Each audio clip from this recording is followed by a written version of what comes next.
Welcome to the lab, everybody. I'm your host, Joshua Diaz. It's great to be here.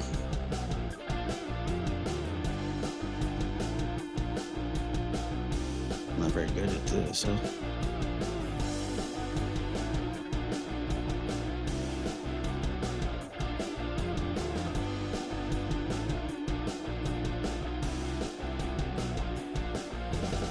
Welcome. Thank you, everybody, for tuning in. We got a great show for you tonight. What happened? Did I lose? Where'd he go? Come back, Dr. Gary. On the show tonight, your favorite and mine, forensic psychologist, internationally recognized, contributed to the true crime genre and given some of the most valuable insight that you'll ever hear, in my opinion. Author of The New Evil, and my friend, Dr. Gary Brucato. How are you, Doctor? How are you? I'm doing well. You've seen Dr. Gary on many projects. He was on just recently on Peacock, The Night Stalker, the tapes. That was a fantastic show. And you've Nancy Grace, Court TV, News Nation, and the list goes on and on. And people seek you out for your knowledge, and that's a fact. How are you tonight? And thank you for being with us. Good. I appreciate it. The one thing I would definitely add there, because I'm so proud of it, is my work with the Cold Case Foundation. Let's not forget that.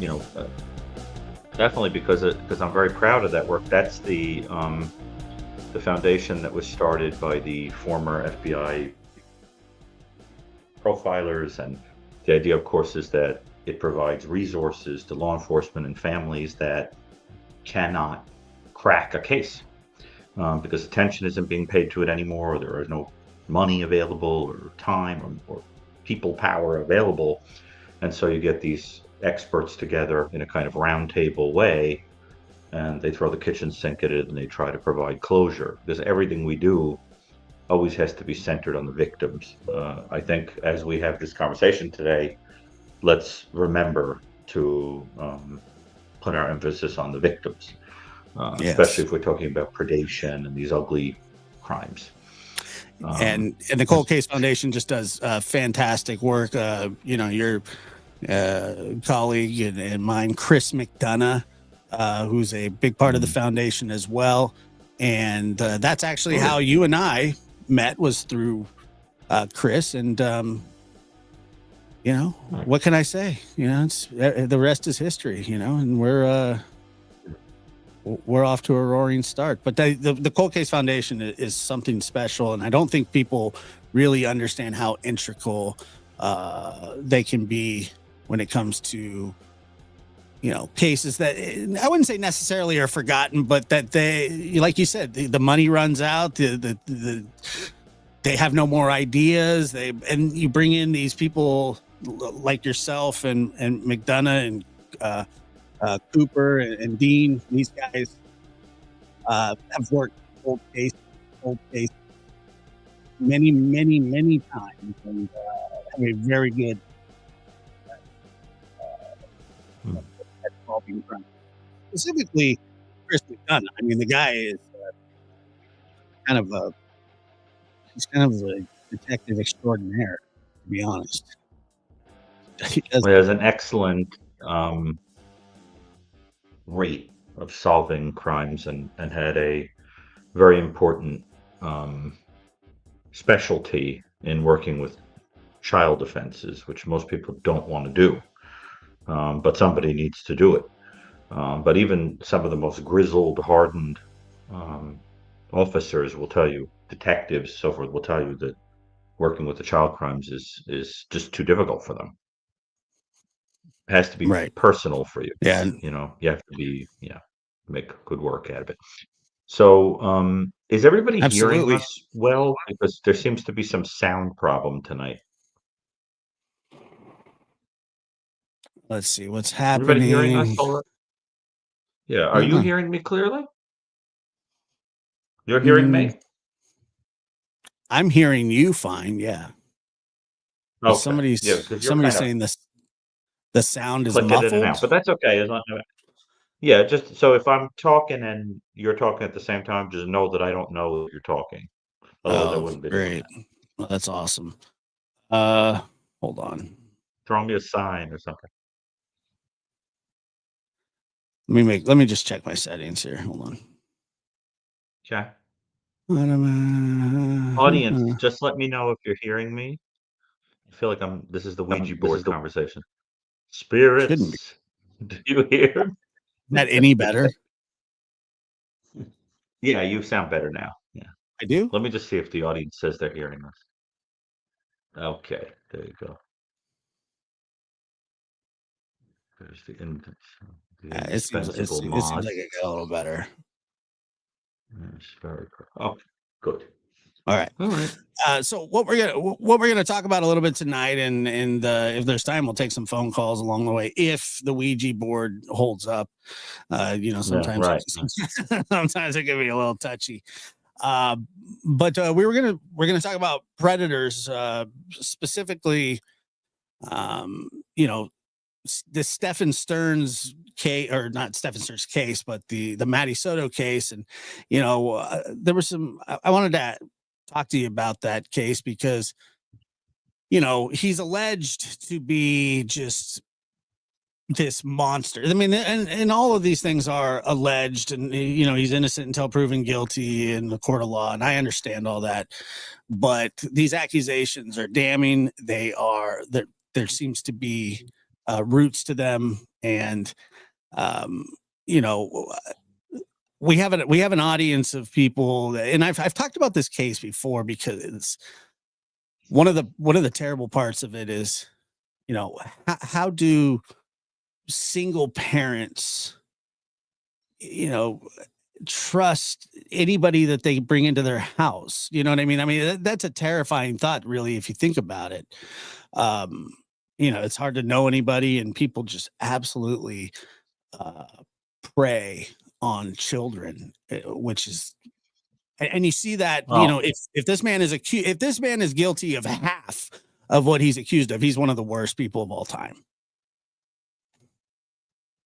well, I've known quite a number of people to whom that designation would be ascribed, and there are, believe it or not, people who do things that are even more unimaginably heinous because there's repeat murder, torture, butchery, etc. But it's pretty bad. I Mm. mean, there isn't a murder component. Potentially there is, but we don't know that yet. But there isn't at least the repeat serial killing quality on the table. But yeah, it's pretty bad. Um, well, I think some people who have heard me speak someplace or another before have heard me say this, but it's very important to lay the groundwork for the conversation we're going to have.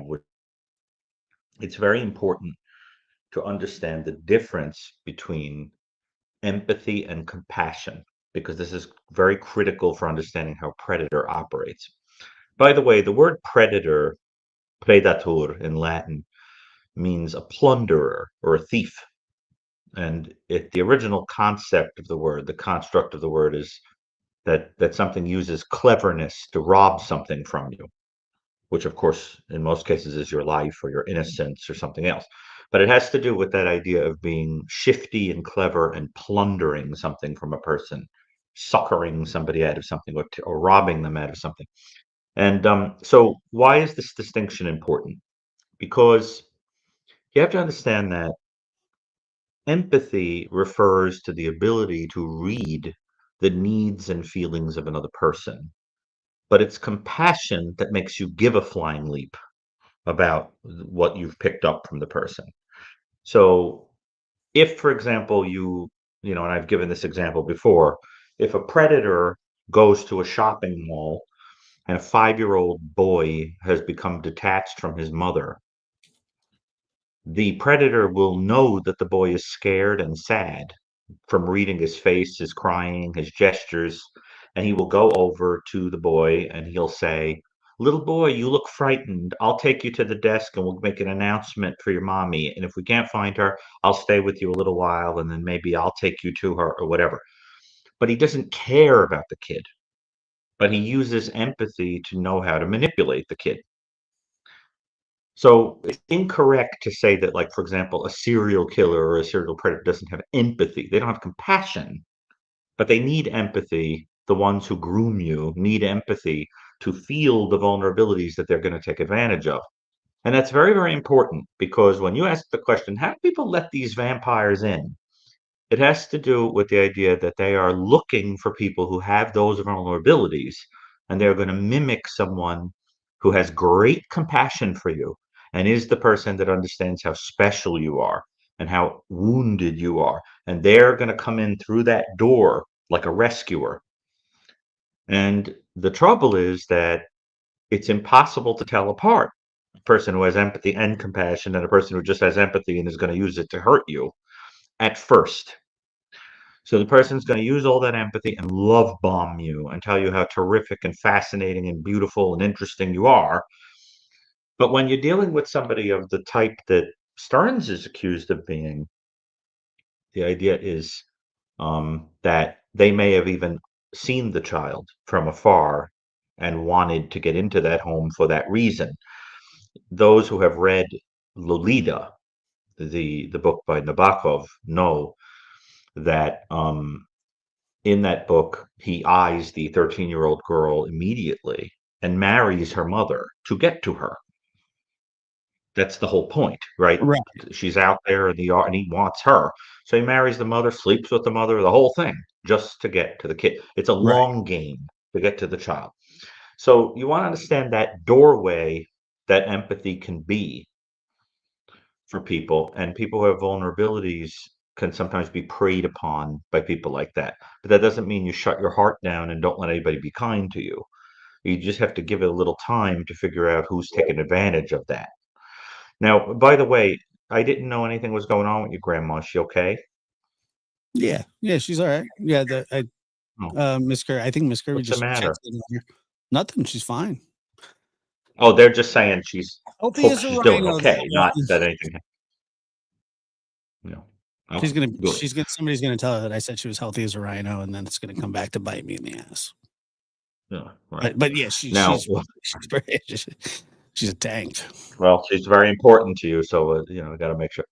Yeah. Now, regarding this point about learned and rehearsed empathy, there are certain types of psychopathic people, narcissistic people, that, especially the ones that are a little bit more mechanical and kind of a little more schizoid, they sometimes learn to mimic having feelings. Like you can sometimes see in people that are a little obsessional or on the spectrum or whatever, who are not, of course, dangerous, but they can learn to kind of parrot or mimic social convention. There are people who do that too. But remember that you wouldn't be able to groom a person without being able to feel their feelings. That's a very important point. And wouldn't you say? I think I think it's the key point, to be honest with you. But and like you were talking about the long game, and I think a lot of that has to do with this Stephen Stearns guy. And by the way, later on in the show, we are going to speak about the Megan Boswell. People are asking about the Megan Boswell, Evelyn Boswell case, and I that's a hate that case. it's a horrible case, but we're going to talk about it. We will talk about it here, in a bit as well. But the I've just always like the predators kind of they seep their way into almost every aspect of society, whether it be coaching, whether it be a religious leader, or they seek out these prominent roles, a stepfather, or whatever, and they just seem to infiltrate. And you know I think that it's important for people to kind of realize that not only are they out there, but they could be targeting anybody. I mean, it's Well, just but Josh, what you're picking up on is one of the four tricks that are used by predators right, of the groomer type. So before we even get into this, let's be clear. There are two types of predators. There's the predator who can groom you, and there's the predator that has no social skills, so they just like snatch you. They open the car door, grab you, and because they can't talk to you, right? That's the kind of offender that I picture, for example, in the John Benet Ramsey case, Yeah. right? As opposed to the kind of offender who's going to take a few months to sort of get to know you and find your vulnerabilities, whatever. That takes social skills, and you see that um, in a number of the cases that we've talked about, that clue is very important when you're profiling the case, that you start to get clues of whether somebody was snatched or random or whatever. It gives you an idea of what kind of character you must be dealing with, as opposed to a grooming type of guy. So you want to understand that split. And one of the four tricks that the groomer type uses is that they will know that from the time that we are children, we are taught to trust people who have authority roles. If a person is wearing a uniform, a white coat, or in the dad role or the uncle role or the coach, the priest, whatever, we are taught to let our guard down because those are the people that are supposed to help us. And so, what a lot of these offenders figure out is that if they could become paired in your head with a hero, you'll let your guard down. And it's very important to understand that psychopaths were probably once upon a time adaptive, because psychopath was probably the person that made you unafraid because they would like mutilate the saber-toothed tiger for the tribe, right? Like they were fearless and didn't give a crap about themselves. They would, and so you just said, you be the leader. The rest of us are afraid. We'll follow you. You take our power and we just follow you. And so to this day, psychopathic people are mistaken for being sexy, attractive, desirable, leaderly, because we still think that if they have our back, that their psychopathy makes them strong. Meanwhile, with the other hand, they're robbing us and making a fool of us. But so the idea is that there's that authority thing is very important. So a person who's going to prey on you is going to try to take on an authoritative role, or they're going to try to find some need that you have that they could take care of for you. Sometimes they make the problem. They cause the very problem that they're going to solve. You Right. make a crisis and you go, only I can fix it, right? Because the idea is to give the impression that you're a hero, and then the person needs you. And of course, a person like that doesn't really want you to grow legs, because if you do, you'll leave. So they have to always make a problem, all the time, or Yeah. mock Well, you or whatever. So that's another piece of this. Yeah. yeah, and that's a very that's a domestic issue that abusers and predators use, is like you said, the what was it, the case out of San Diego, I think it was Maya Miliete's case. Oh, Her yes. Yeah. her husband is accused of going to do type voodoo type spells on her, where she'd be crippled, so she had to be in a wheelchair or something like that. He got caught paying, well, allegedly caught paying with Bitcoin and stuff like that. And I always just think, like, that's, would you consider that predatory behavior? What do you think? I think What's your absolutely. I interpretation? think it's predatory behavior. I mean, my own father did things like that. He didn't go to like a voodoo witchcraft type thing, but he would say things like, he would make it where she could never leave. And Right. And that was how was that done? How did your father do that? financially, threatened to kick her out of the house where she wouldn't have anywhere to go, or uh sometimes he would, well, Financial dependency. yeah, but then he would also like threaten to take us as well, like me and my sister. It was that was a really big part of it, was emotional. How would you put this? Like it's, I don't know. He would use us as pawns in his game for sure. And she would cave. You know, I mean, what mother It's wouldn't? actually a very common trick. Yeah, yeah. He did that. He did that one a lot, and so yeah, I would consider that predatory behavior if you ask me. Well, some of the other things that fall under the umbrella of this authoritative predatory type is that they will isolate you from other people. So, like, for example, you'll hang out with your friends with them and they'll make a mockery of you. So, your friends will say, if you keep hanging out with this guy, we don't want anything to do with you because you're making a bad choice. So then Mm, they've isolated you, right? Or they'll make you change. They'll make you change your political affiliation or your religious beliefs or your appearance or whatever. And your friends will say, I liked you so much better before. You've become weird with this guy, but you're afraid of him, yeah, that kind of thing. Or you make excuses, or another thing is they'll gaslight you and they'll tell you that it is this way, even though you see it that way. right, Right. So you'll, of course, gaslighting is a term that comes from the play, which of course gave rise to the multiple movies of based on the play Gaslight, which is about a man who wants to drive his wife, excuse me, wants to drive the woman that he's in love with and obsessed with over the edge by making her think she's losing her mind. And so he keeps putting out the gaslight that she's right. turning on and telling her that she never turned it on in the first place. And so this has come to mean lying to a person to make them think that they can't trust their own senses. So that all falls under that first sort of subheading of tricks that these people use.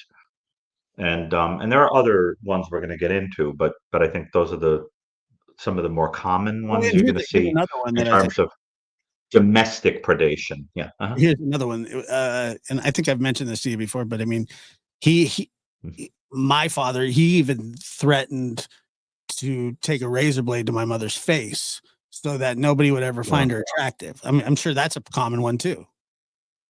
yes, and disturbingly, another common one is to say you're going to kill yourself. He did that too. Right. If you leave me, I'm going to kill myself, and you're going to have to deal with that. Yeah. Do you remember? I wrote in the novel about Richard Farley, the stalker who was obsessed with Laura Black. There's Hmm. an excellent movie about her where she's played by Brooke Shields. And in that case, he basically worked in the same place as her, the same security place as her. And she just like was nice to him. She took him out to eat with another colleague, and he mistook it for her being in love with him.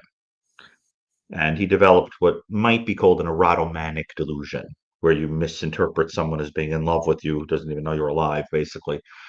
And he essentially started giving her really weird gifts, like bringing like a power tool to the office and giving it to her. One time he gave her a turkey platter. I mean, a weird mirror. It was very strange.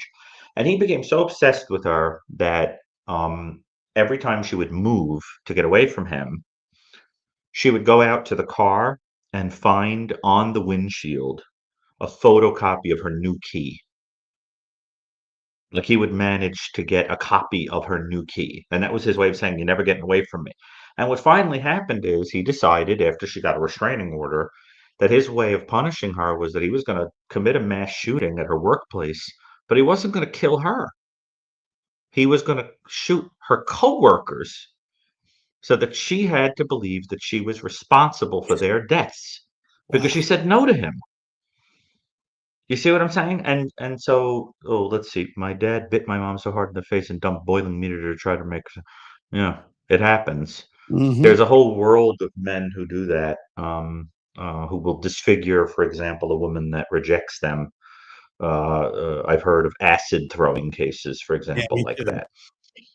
Yeah, and so these are all forms of predation that you see in stalking cases and in domestic abuse situations. But what we're going to get into is also the kind of thing where somebody is like a child, is going after kids or other people that they're preying on and grooming them. So we're going to talk about that too. But I think to get into this domestic stuff, I also think it's very activating, probably to some people in the audience, because the statistics on this are really disturbing in terms of how common this is. There are a lot of people in the audience who probably have experienced maybe even like a smaller version of this, where the person may not lay hands on them or assault them, but has played some of the psychological tricks. And so, I hope that people are kind of aware when those things are happening and are considering maybe talking to someone about it or considering Well, I'd say getting it's out you're of completely certain, right there. I remember going to these victim witness meetings, with other people that w- had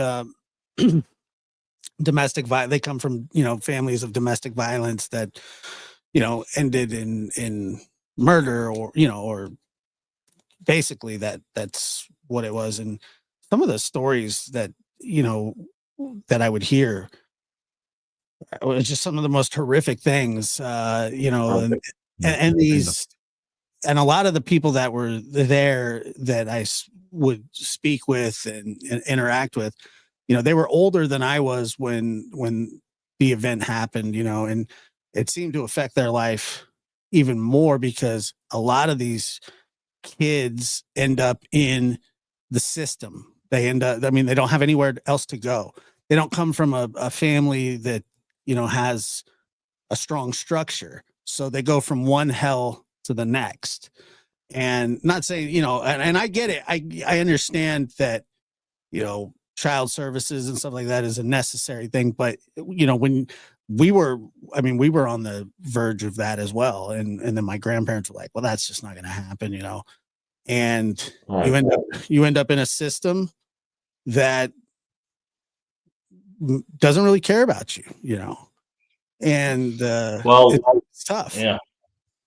Well, look, the reality is that evolutionarily, you must connect to your parents. Even if they're horrible, you are biologically built to connect to them because of the idea that if you didn't, they could throw you out, you would starve, you would die. So as little kids, we will connect to even the most horrid people. Oh yeah. And you do that by forming these little dopamine connections, right? So that it feels good when you're around them.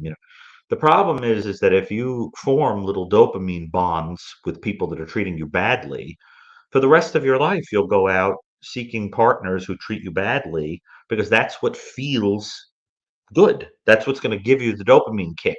It's an So the person will say, interesting they'll come point. to therapy and they'll say, right, they'll come to therapy and they'll say, I can't explain it, but I'm just drawn to this person that is screaming at me all the time. When they struggle to understand that that's because that was once linked with that feeling of home and in a strange way, security. And what happens to some people, of course, is that the person who's kind to them after they've had a life like that feels like they can't be trusted because the person who's kind could stop loving you at any time. So the person will say, I don't know, he treats me like crap, but like I always know where I stand. He pays the bills. Right. He takes care, so I always know where I stand. I just have to, be kind of nice to him and do this, that, and the other thing. And I'm going to not be in the line of his anger, but like, I'll always know where I stand. But the truth of the matter is a person like that will never love you. And Yeah. when Right. you find Right. someone who does, it's terrifying. When you find someone who actually does, it's terrifying because they could stop loving you. So a lot of people choose the predictability over happiness because Well, the improving predictability is you said right here, your brain gets addicted to the ups and downs. absolutely And that's right. and proven spooky. I mean, it sounds like you're speaking from experience. I mean, that's exactly, you get used to craziness becomes normal. The insanity of the situation becomes, it's just a cycle. It's like every day. Okay, is today a good day or is today a bad day? Well, today was a bad day, but tomorrow might be a good one. or and then tomorrow turns into another bad one, then one good one. Oh, they're doing better, they're this or that. And it's something that you're kind of lulled into. I've seen it with family members, and I've seen it with friends, and it's really it's a scary thing. And but we're talking about somebody who's preying on a partner, but then you go from that Mm. to the child, preying from Well, preying right. on. So they prey on their partner to prey upon children as well. Well, what you're talking about is a person who has a paraphilic disorder where they're attracted to children. People that we call pedophiles are interested in little kids, right? And hebophiles are interested in basically underage teenagers, Yes. right? And the literature tells us that the ones who favor younger victims tend to be heterosexual, and offenders that favor teenagers that are underage tend to identify more as gay. And think, for example, of John Wayne Gacy or Jeffrey Dahmer, as opposed to some of these kind of people like of the Stefan Stearns, of which Stefan Stearns is accused. Now, the thing is that in a paraphilic disorder, the person has this repetitive desire to become attached to a child in this type of paraphilia, become attached to a child, groom them, do certain perverse things to create fantasies that could be recorded or kept or enjoyed or whatever, and then for whatever reason move on to another victim. In the case of Stearns, of which he is accused, the real question for me is if he killed Maddie, why when she turned 13? And one possibility is that she aged out of the group that he was attracted to. Another possibility is that she hit puberty and got pregnant or something like that. Another possibility is that she got to a certain age and she started to realize that what he was doing to her was outrageous, or she might have told someone at school or whatever. In that case, what you have is a situation where there are recordings that are unspeakable of what this child was being made to do that were recorded. And you have a person who goes on tape and, in like is getting interviewed or whatever, and is basically bamboozling you and telling you, oh, we loved her so much. We made sure when she got out of the car, she had everything she needed for school. And we looked in the mirror to make sure she was all right, and that she got to, so that again, there's that faking that you see in a person who has empathy, but has no compassion. They know how to fake it, right? They know what they're supposed to say to look like an emotional, but you have to have some human compassion. And so what I'm trying to tell you is that in that case, the person is taking advantage of knowing how to read the vulnerabilities and so what my guess is that in the case of Maddie, her biological father wasn't in the picture, and he picked up on certain psychological things about her and tried to groom her. I'm going to be the father that you don't have around, kind of thing. We're going to have a special intimacy. I heard that Stefan Stearns worked at Disney World. Yeah, I that's don't know if that's true. yeah. I saw a Um, photo of him. right. And you have to understand that in the preparation phase for perversions, a lot of these people do things that put them into contact with children so that they can have excuses to put hands on them.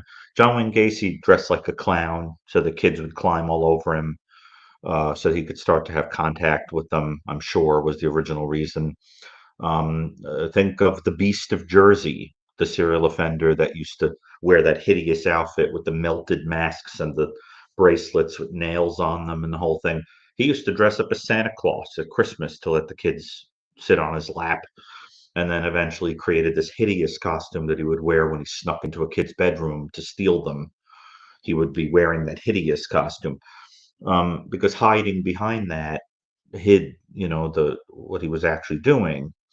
and when he was dressed as Santa. So sometimes they're doing it for that purpose, to make contact with the person. And so I wouldn't be surprised, particularly given what a fantasy-oriented kind of guy Stefan Stern seems to be. I could see him in that world of, costume and fantasy land and whatever, hiding a dark secret. And the other thing, of course, is that you don't just start at that age. You usually have a long string of victims. And do not be surprised if he is guilty, if it turns out that, and there is tape of the guy, don't be surprised if there are other victims in that case. So, you want to get that. And I think when we start talking about the serial predators, we're going to have to talk about some of the other tricks that they use. Like, for example, the way victims are recruited, sometimes using people that they know will be more trustworthy. Like when Epstein would send out a female to recruit females because he knew that a female would be more likely to go with a female. Mm, See? right. Right. So there are those tricks too, and there are others which we're going to have to get into, but that's another kind of grooming that you could do. Yeah. Um, and then of course there is there's this construct that you have to understand that's called sunk cost. And sunk cost is the idea that a person creates a relationship with you where at first you're getting something, and then they take it from you, and they know that your brain will say, well, I got to do whatever I can do to get back to that because I've invested so much in it already. So if you're in a relationship with somebody for 15 years and they're abusing you after 5 years of being kind to you, your brain is going to say, I don't want to start from scratch, even though 10 years have now gone on of being abused.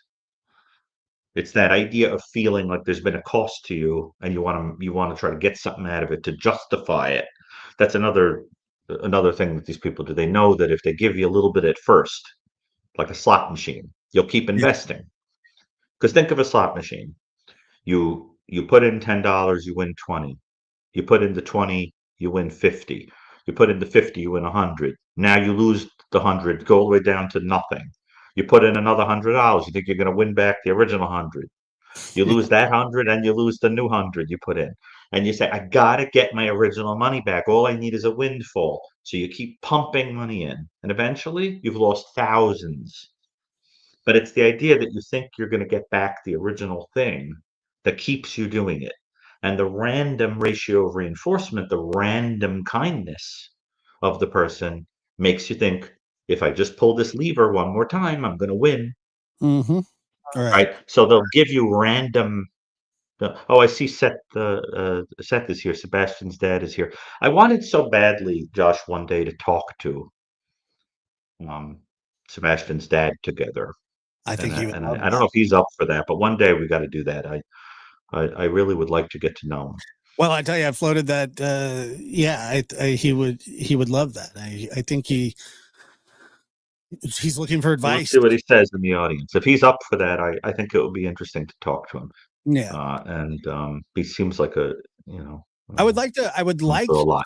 to do it on his show, because that's where he's Oh, the information, oh, for he his. has a show. I didn't even know that he has a He show. just has a channel, and it's very inactive. I would love to go on there with you, and because I think he is looking for advice, and um, Well, I can't really give advice it's not because legal advice. it creates a clinical dynamic. Yeah. It's just he just like to pick your brain about some things, and I'm sure that we can hook you guys up to have kind of a pre-talk about it as well, which would be Well, good. he's saying in the chat that he'd like you to put us in touch. So I think Yeah, it would be maybe even if it was just like the three of us chatting together problem. privately or something, Easy. maybe even after the show tonight. Sure. But I think it would be good to talk and I I have a lot to say about that case. I hold back. But it's a very heartbreaking situation, and Yeah. I think the anniversary just passed, didn't it? No, it's coming up though. And Jennifer, Oh, Fortney, I thought it was this month. Is it it's this month? it's at the end of the month. Yeah. Yeah. Oh, the end of the month. The 27th, I believe. My favorite show, I'm a registered nurse married to a retired state trooper and have two Oh, sons that are firefighters. My other son is a toxicologist. Interesting dinner conversations at our house. Loved your book, Dr. Gary and Jennifer. oh, Thank thank you. you. That's very kind, and we appreciate that as well. And Jennifer says here, hello, I was attacked by a stranger, 3 criminal charges, advice if it goes to trial, and I had to testify. There's a plea deal waiting to see if he accepts. Thoughts? Oh, that's a tough one. Well, I can't give advice I'm sorry. about that because it becomes a clinical conversation. But I can say that my heart certainly goes out that there is it's impossible to even understand that situation without knowing what the motive was of the offender, what kind of Yeah. person we're dealing with. I mean, for example, there's a very big difference between a completely psychotic or drug intoxicated person who walks up to a person on the street and assaults them. It's very different than a guy who waits, in an alley to ambush you because he has a sexual fixation on a certain type of victim, or the guy who basically sets up an ambush, like like we saw in the Rachel Marin case, and will attack whoever comes by, right? Or there's also the type that has to play a long game because they have such an extremely specific type of victim that they have to isolate the person and kind of manipulate them because it isn't enough for such a person to just assault. There's also the whole head game that they've got to play to control you, kind of get you to isolate. And I think in many ways those are the most diabolical of all. Yeah. But Yeah. Sure. Mhm. I agree with you 100%. And you know, with There you go. what is it that you, oh, and yeah, by the way, I said the 27th, excuse me, it's the 25th, 26th. It was the last day I believe he was seen was the 25th, and then he was reported missing on the 26th. So I just wanted to be extremely accurate on there.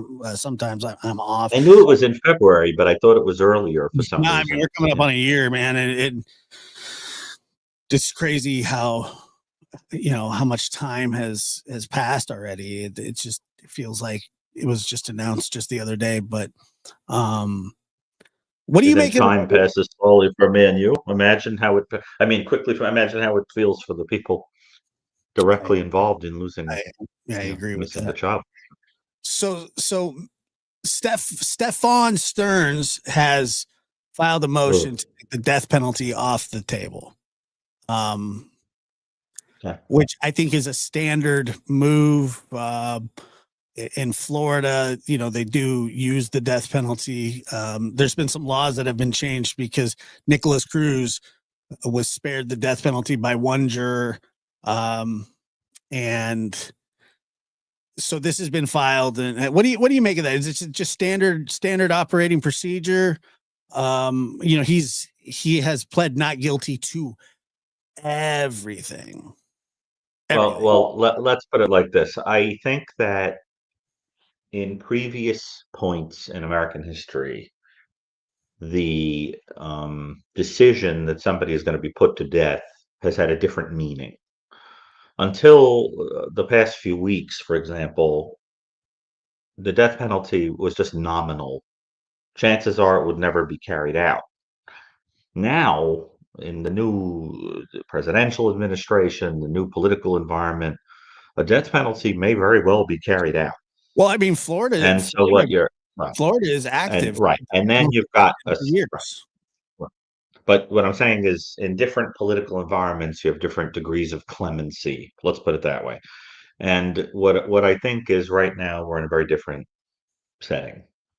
And a death penalty situation is much scarier to a person than it would have been, some, years ago where they thought I'll just be on death row for the rest of my life. Right. Like, so for example, Bittaker, Lawrence Bittaker, who went around with Roy Norris in a van and recorded himself torturing women to death with a pair of pliers on their private areas. was on death row and never was executed. You see what I'm saying? Like Yeah, there are yeah, people that are put to death now for way less than that.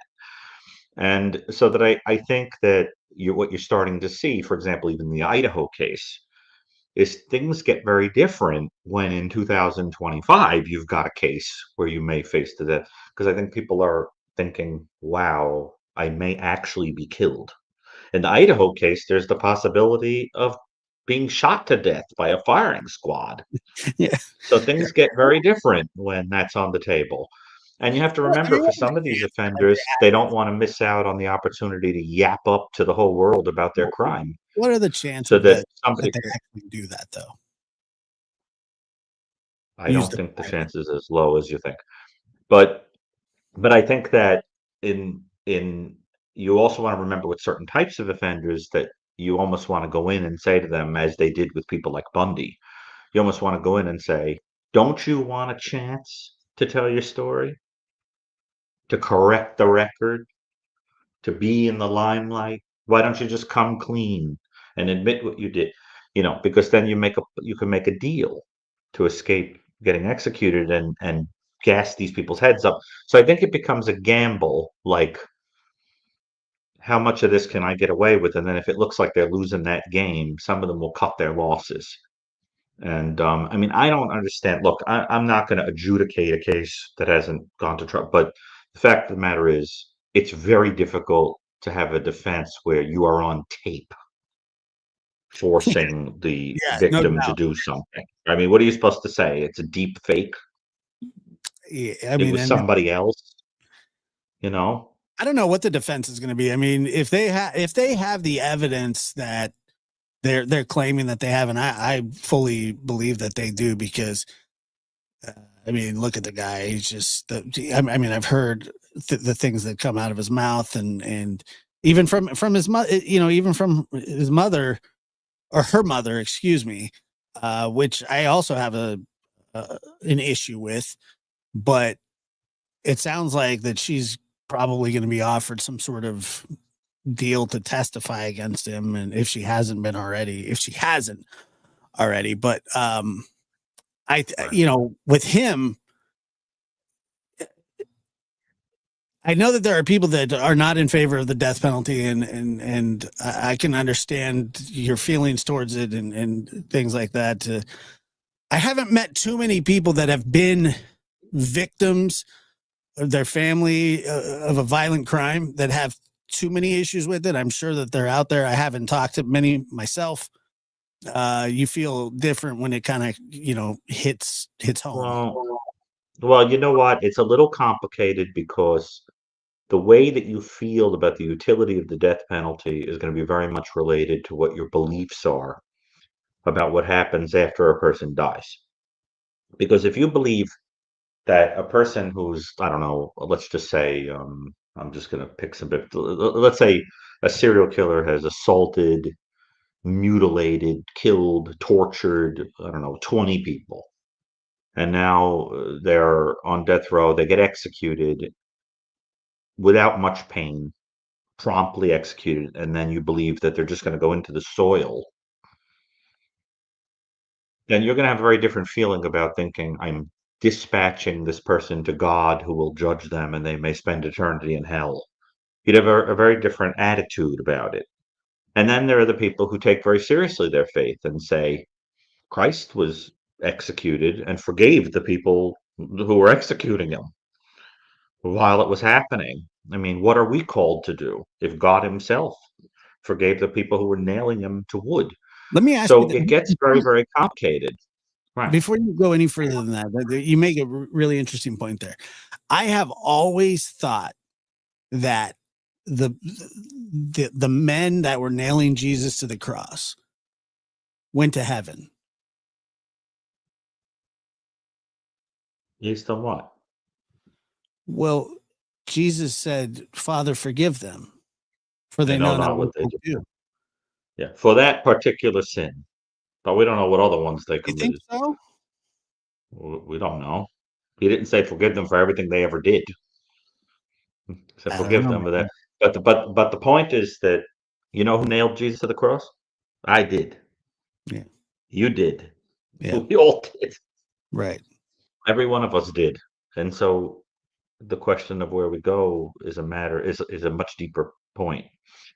But I think it's an interesting comment. I mean, but what I'm trying to say is there's a personal choice to it, and it all comes down to, I mean, I think of things like a scientist. So for me, there's no deterrent quality to it.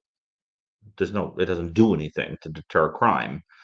It just feels more like a kind of primitive revenge ritual, like an eye for an eye kind of a thing.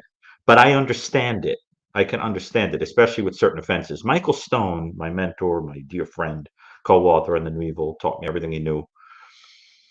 He was always against the death penalty until he got to the case of David Parker Ray.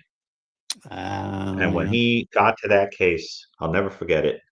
He said to me, "My mind has changed. David Parker Ray needs to be put to death."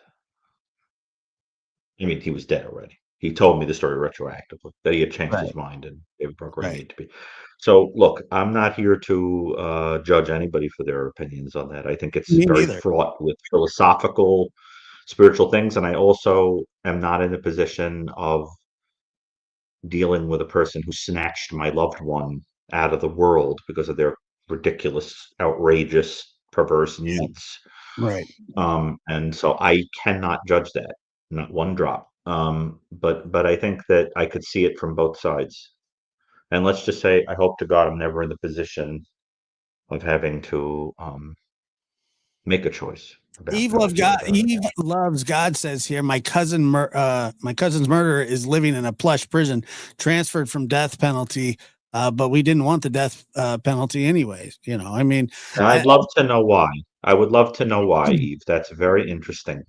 Chris Watts's family, or excuse me, Shanann Watts's family was against him being put to death because they said that there was enough death that had occurred already.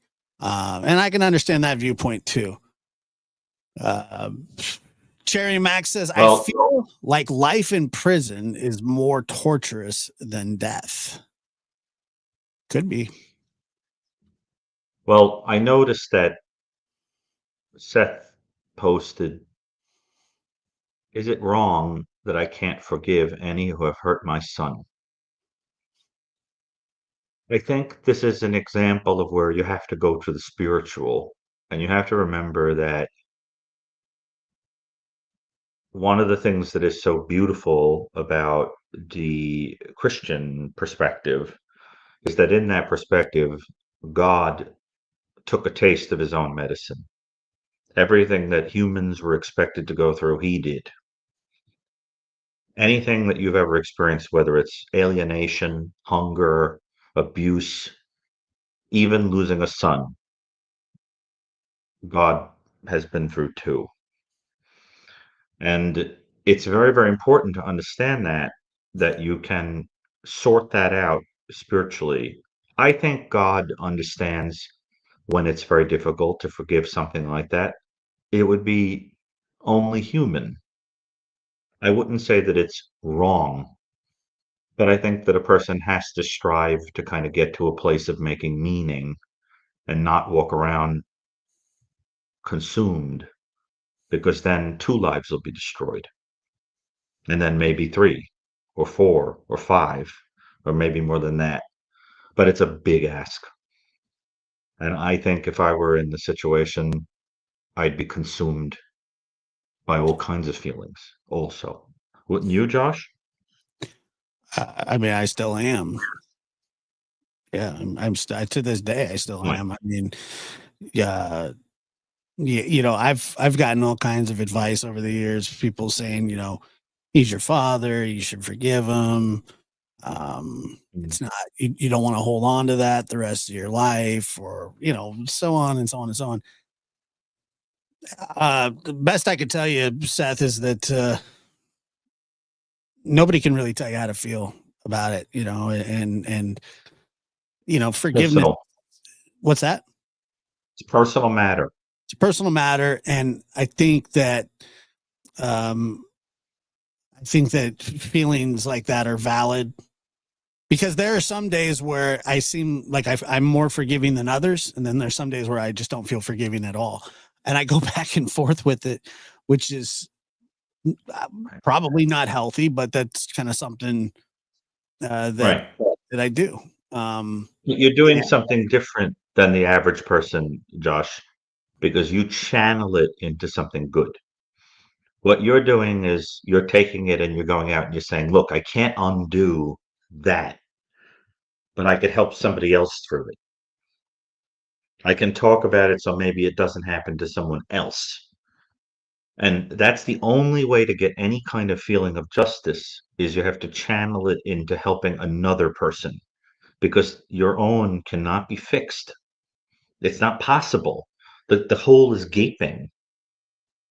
But you can turn around, you can say, rather than being consumed by it, I'm going to go out and I'm going to do something so that another person doesn't have to have the pain of what I call the empty chair, the pain of the empty chair, the right. looking across the table at Thanksgiving at that chair where the Yeah, person used to sit, right?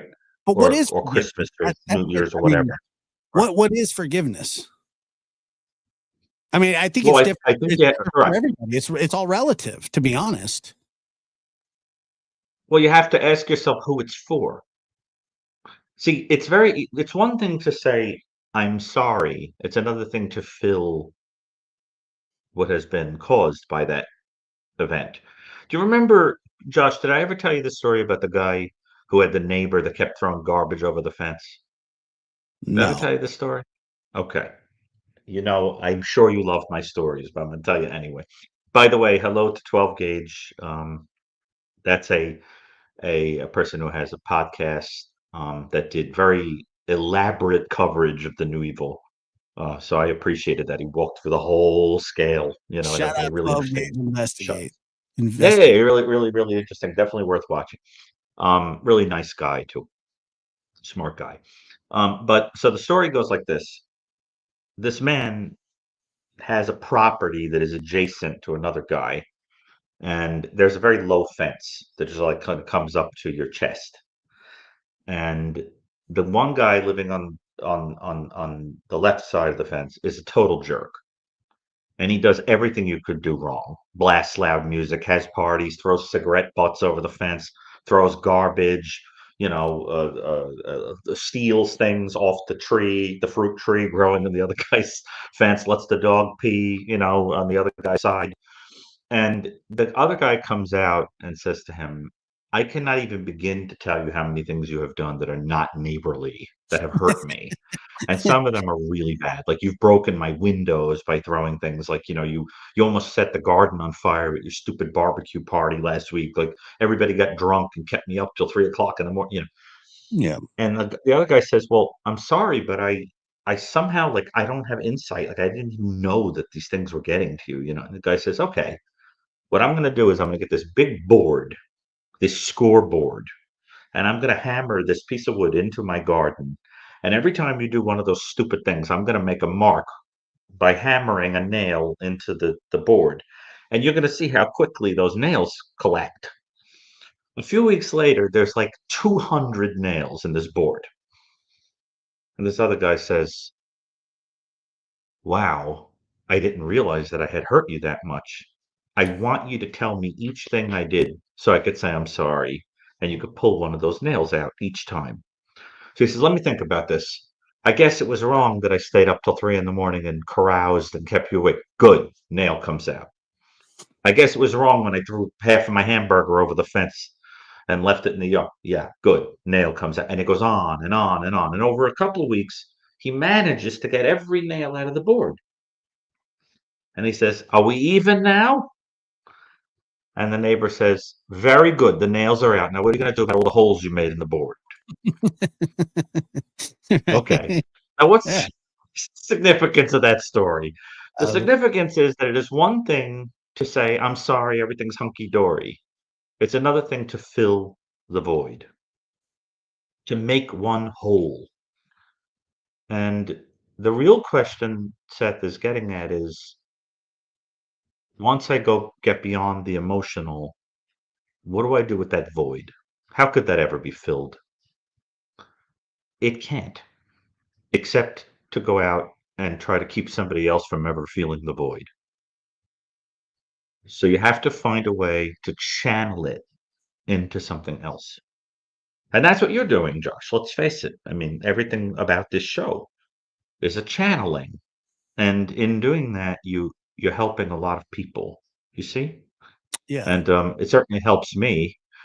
And so I think, yeah, see, it says Seth Rogers is filling the void. See? And Yeah. that's the key. Well, it's kind of like earlier in the week. So I was, my son turned 21 this week, and we just could talk about that for a minute because I got really down and depressed about it. There's Oh just yeah. there's no way to get around it. And then you popped a uh, interesting thought into my head, and you asked, when did your mother pass away, which was 23, and um, you kind of made this correlation that like maybe you feel like you're running out of time, but that's I can't remember exactly what you said, but you remember, right? You were saying Well, that, so maybe you think that that's when time ends because that's when it ended for her. But right? this is just the beginning of your life. If life was $1, what did you spend of it in your 20s? A quarter? Yeah, A quarter of the dollar of life? Okay, right. most of us get like 85 cents. Out of 85 cents, if you've spent 21 cents, you still got a while to go, right?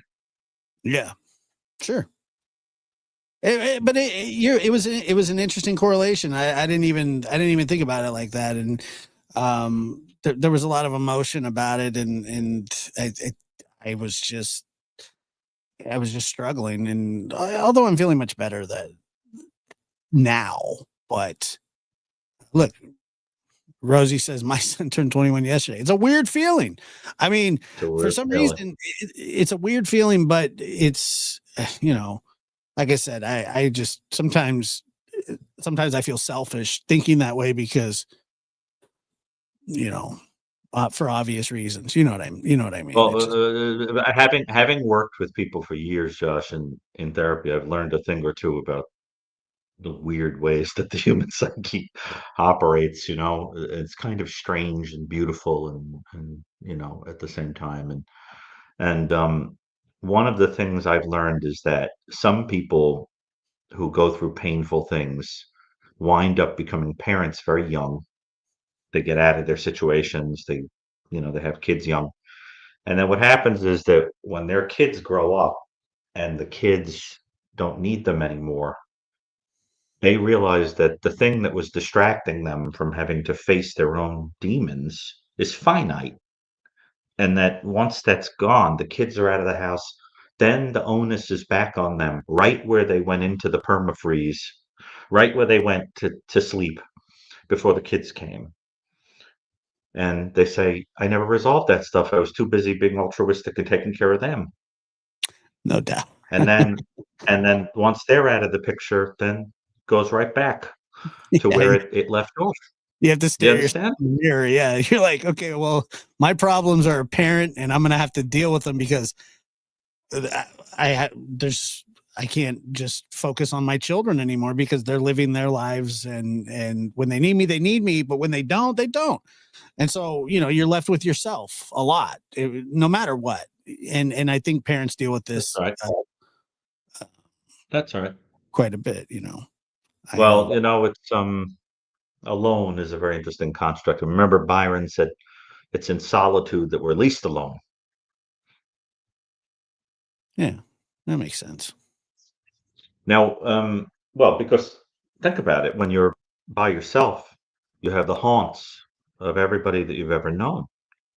When, Freud used to say our beds are crowded. You share your bed with somebody, you're sharing it with the ghosts of everybody that ever was in it, that's caught up in the person that you're archetypically involved with. They're all there, right? The whole crowd of them. And so being alone is difficult. It makes you realize that you're surrounded by all of that stuff. And you'd be amazed at the things that the human psyche does to not deal with stuff. That being alone is the risk of being alone is another thing that predators take advantage of. They threaten you with aloneness. It's a very scary feeling. I never really thought about that one either. I mean, that makes sense. Yeah. Well, I've learned every trick in the book from these people, And so, you know what the really scary thing is? That some of them actually plan it out. They'll say, I'm going to evoke a powerful emotional experience and then she'll do this, that kind of thing. It's really unbelievable, the manipulations. A really good example of that is what's called the door in the face technique. Um, the door in the face technique it goes something like this. You make an absolutely outrageous ask of a person in a relationship. You know the person is never going to do it. They say no to you. You then look downcast because they said no to you. They then feel guilty. You then tell them that there's something they could do that will make you feel better, but that thing is less crazy of an ask than the first thing. But that second thing is all you wanted in the first place. So now Right. they'll do something that compromises what they want to do, and they think that that they haven't compromised their principles, but they have, in fact, to give you the second thing, which is all you ever wanted. It's a very similar technique to what a salesperson will do, who says, "Oh, you want this phone? $599." And then you go, "I don't want to pay." "Okay, just for you, 399. How could you turn that down?" Yeah, When right. all they wanted for it was 399. Gary, we got a It's the really point. interesting It's that. question from Yeah. Nana Butterfly. My daughter has gotten Cool. involved in a religious cult. They took advantage of her at a very vulnerable time. They're turning her against all of her family. I'm terrified uh, for my Yeah. grandchildren. I mean, that's a scary thing. Well, I can't speak to that particular situation, particularly because I don't know which cult, but sometimes people use the word cult to mean things that another group wouldn't even think was culty. I don't know the group that's being talked about, nor the case, so I'm not going to comment on. But I will say, in general terms, that cults are essentially large-scale abusive relationships. They use all the same techniques: the Yeah. love bombing, the gaslighting, the isolation. Let's, for example, take, The I don't Brandy know, Davidians. Manson. Take Manson, Charles Manson, right? Okay, Sure. so first of all, most cult leaders don't actually believe the crap that they tell you. In private, they don't believe it. Manson didn't believe that stuff. Manson studied how to manipulate people, win people over. He even figured out that if he didn't blink when he looked at you, that he would feel more Jesus-like. If you've ever seen the movie Jesus of Nazareth, the Yeah, movie actually. from the 1970s with Robert Powell as Jesus, Yeah. Robert Powell did that. He did the Manson thing where you don't blink so that you feel more like God. You look more Right. like God talking to. It's a trick that's used when a person wants to convince a person of something, is you don't blink. It's a sign of like a little emotion. So you Really. just stare. Yeah, I didn't even know. I you don't. mean, You just it stare. makes sense. Yeah. He's a Yeah, he's a freak. total fraud. And he pretended that he was, he wasn't even disturbed. He was just a drug abusing person with his own abuse history who was a psychopath and who felt that he was entitled to subvert society. And so, what would he do? He would basically lure someone in by using women to go recruit them because he felt the women would be more trustworthy to other women, lure them in. And then he would basically tell you how beautiful and fascinating you were and how no one understood you but him, and he was going to lay the truth on you, and he was going to tell you the secrets hidden in the Bible and hidden in the Beatles and hidden in the whatever. And then the idea was to get you to X out of society, which was the significance of the X on the head, to get you to leave society, to have no ego. He would give you a lot of drugs. But the real reason for doing that was to make you easy to manipulate. Once you were Yeah. high on drugs, he would assault you, do whatever he wanted. And then to get back to the place of, because now you're totally dependent on him. He's isolated you. He's told you that everyone in your life is a liar. So you're going to do absolutely anything to get back to that place of safety with him. And so he would say, okay, well, then break into that house and kill everybody in it. And you would go do it. One of the telltale signs of being in a cult is that you're willing to do things that are not within your moral purview to do normally. but you can do them suddenly because you've been given a permission structure by that person that you're connected to. Sort of like in an army. Person says, I know it's against what you believe, but I'm telling you, as your commander, go kill that person. You're going to do it. And so it's not like, I don't want to say brainwashing, but it's certainly a kind of manipulation and replacing a person's moral code with your own and all that. And so it's very similar to what you see in abusive relations. That's why all those cult guys, they isolate you. Jim Jones sends you to Guyana. Manson has to send you to the ranch. That you have to be isolated to be indoctrinated and told that everything out there is a lie. Right. Don't read the news. I'm the only one telling you the truth. That's like classic cult speak. What you say in the news isn't real. I'm the only one telling you the truth. It isn't true. And True Cowgirl says right here, Dr. B, what are your thoughts on nature versus nurture? Do you think an age frame matters? And thank you for your donation as well. Appreciate it. Well, it depends on which crime. We're talking about in what offense? Nature versus nurture in what? It depends what you're talking about. I think that what the person probably means by this question is a person that repetitively commits some kind of heinous offense, so that it becomes characteristic of them to do it, like a repeat serial offender, serial killer, pervert, whatever. And I think if what the person means is like a psychopath, then what I would say is there probably are certain brain features of a psychopath that are genetic or inborn. But depending upon the person's social experience, those things can be used positively or negatively. Yeah. So if you are fearless and sensation seeking and adventurous and, don't get too reactive to the sight of blood and gore, but you're treated well by the world, you might throw yourself on a bomb to save the platoon or run into fires to save people or whatever. But if you're treated horribly by the world, you might twist in the direction of using that to hurt people.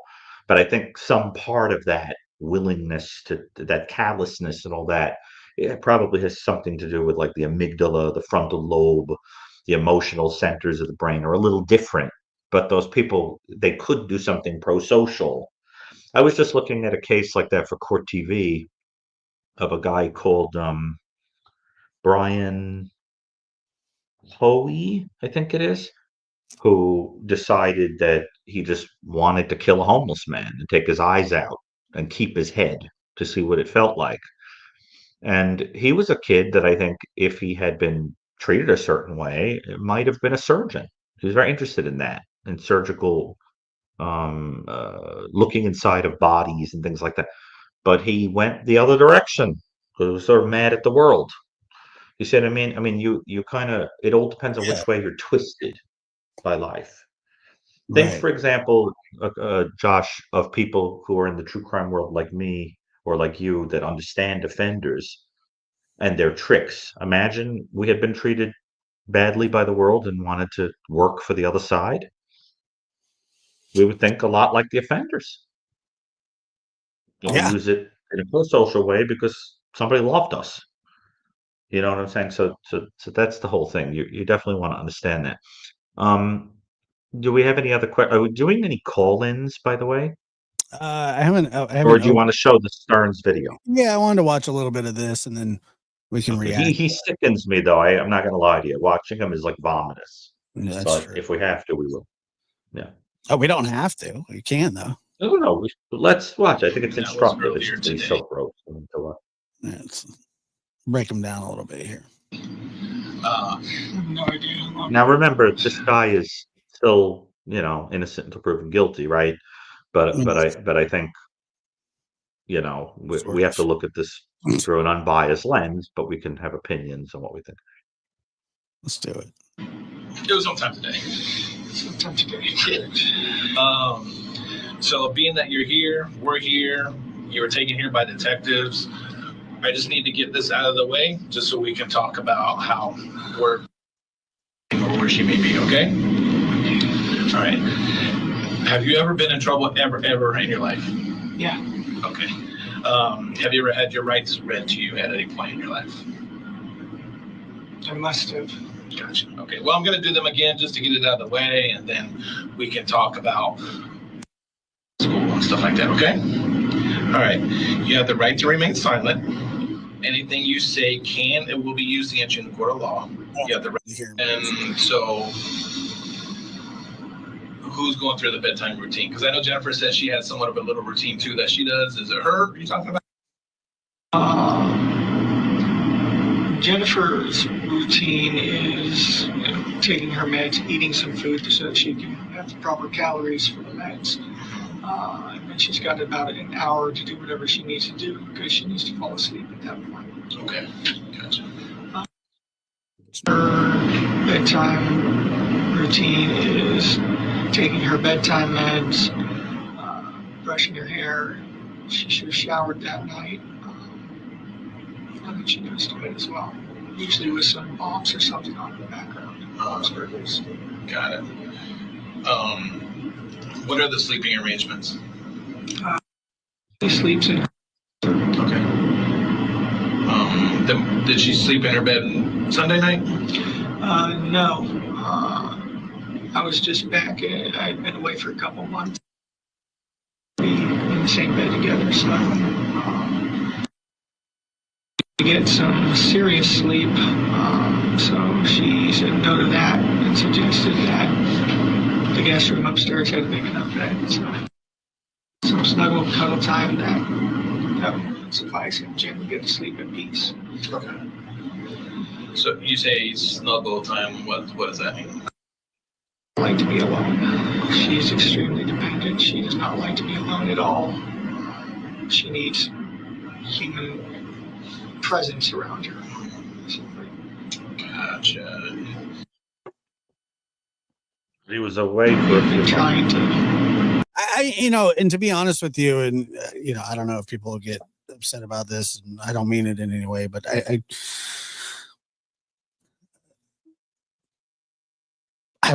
just think that her mother could have protected her more. I mean, I don't want to be like mean about it, but Jesus, I don't know, man. I mean, it just. I think there's definitely going to be something to the story. I mean, remember, we don't know what was going on in that house. I mean, we don't know what threat there was. We don't know yet. I think we have to reserve judgment on that. I'm but trying. There's obviously something to that story. But I think because it'll come out, it'll make sense. And it may be that she's in a way a victim too, and it may be that she threw our own kid under the bus, for whatever reason. It could be that she was impaired in some way. We don't know. We have to just let that unfold. Regarding this guy, yeah. No, I mean, you understand. We have to wait. I think it's only fair to wait on that. But yeah, I mean, from the outside, yeah, it doesn't look too great. No, I agree. But I mean, there's a lot of things that could go on. All right, so but regarding this guy, there are so many things already about this that are disturbing, because you see the effort that is being made to paint the picture that everything was really just a matter of routine, as if everything was under complete and total control, right? She does this at this time and does this at that hour and this under whatever, to basically paint the picture that everything was like in fist. It was all completely under control at all times.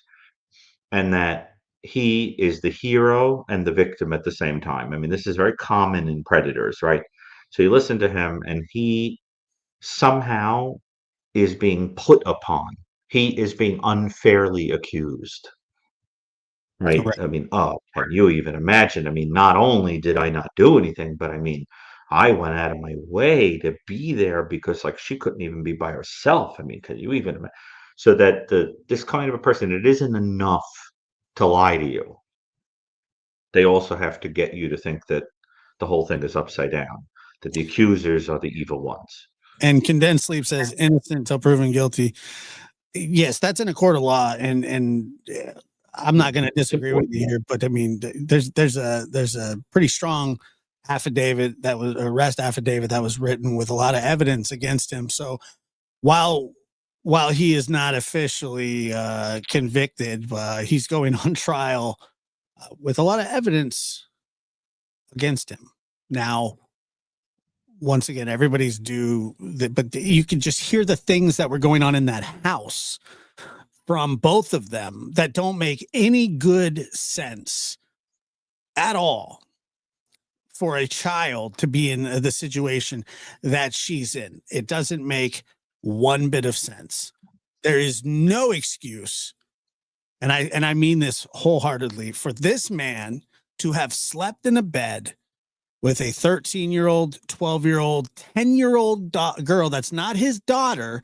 Even if it is his daughter, it's at that age, it's just fully inappropriate. So, the innocent until proven guilty thing, I get it, but still. There's no For question that there's something weird about that judgment, but the motive of why is going to be borne out.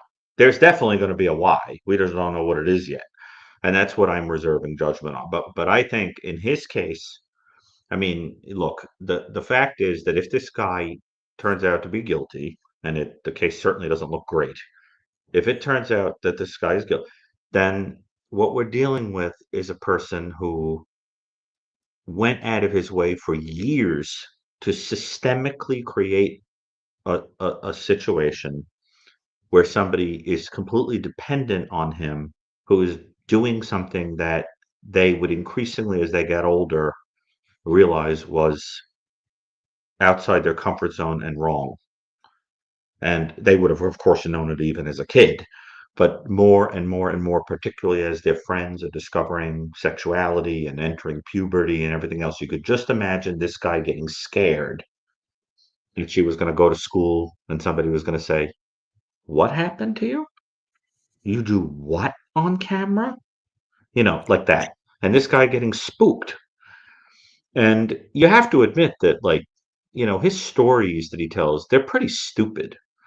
I think he's an Like he idiot. doesn't seem they're dumb stories, total fantasyland stories. And I always say it's a sign of a lack of empathy that you can't feel that people can tell your story is BS. Every one of us has known someone who's told us a story to our face that they actually think we believe.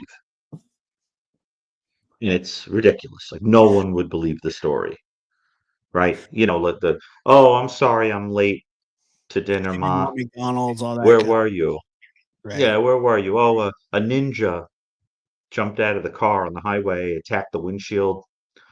Good thing I was there with my baseball bat to beat him down. And yeah, maybe I'll be in the newspaper tomorrow. Anyway, Ma, what's for dinner? And the person's sitting there going like, "Do you Right. actually think I believe this story? Like this is the Haven't you ever known anyone like that, Josh? Yeah, of course. Absolutely. Like it's like, what are you kidding me? So, I mean, this guy has recordings of her, Well, and he's and telling you that he adored her, he loved her. right. I mean, they're very inappropriate, just the way that and right here, condensed sleep says it stands for all of us innocent until proven guilty. We all have the right. That's absolutely true. I'm not charged with anything, though, and neither is Dr. Gary. And I don't know if you are. So I don't really need that innocent until proven guilty at the moment. And by the way, if But I it's a good point though, Josh. It's a fair point. but what I'm telling you is what's a really fair point is that if I ever find myself accused of the things that he's accused of, I will certainly hide behind innocent until proven guilty.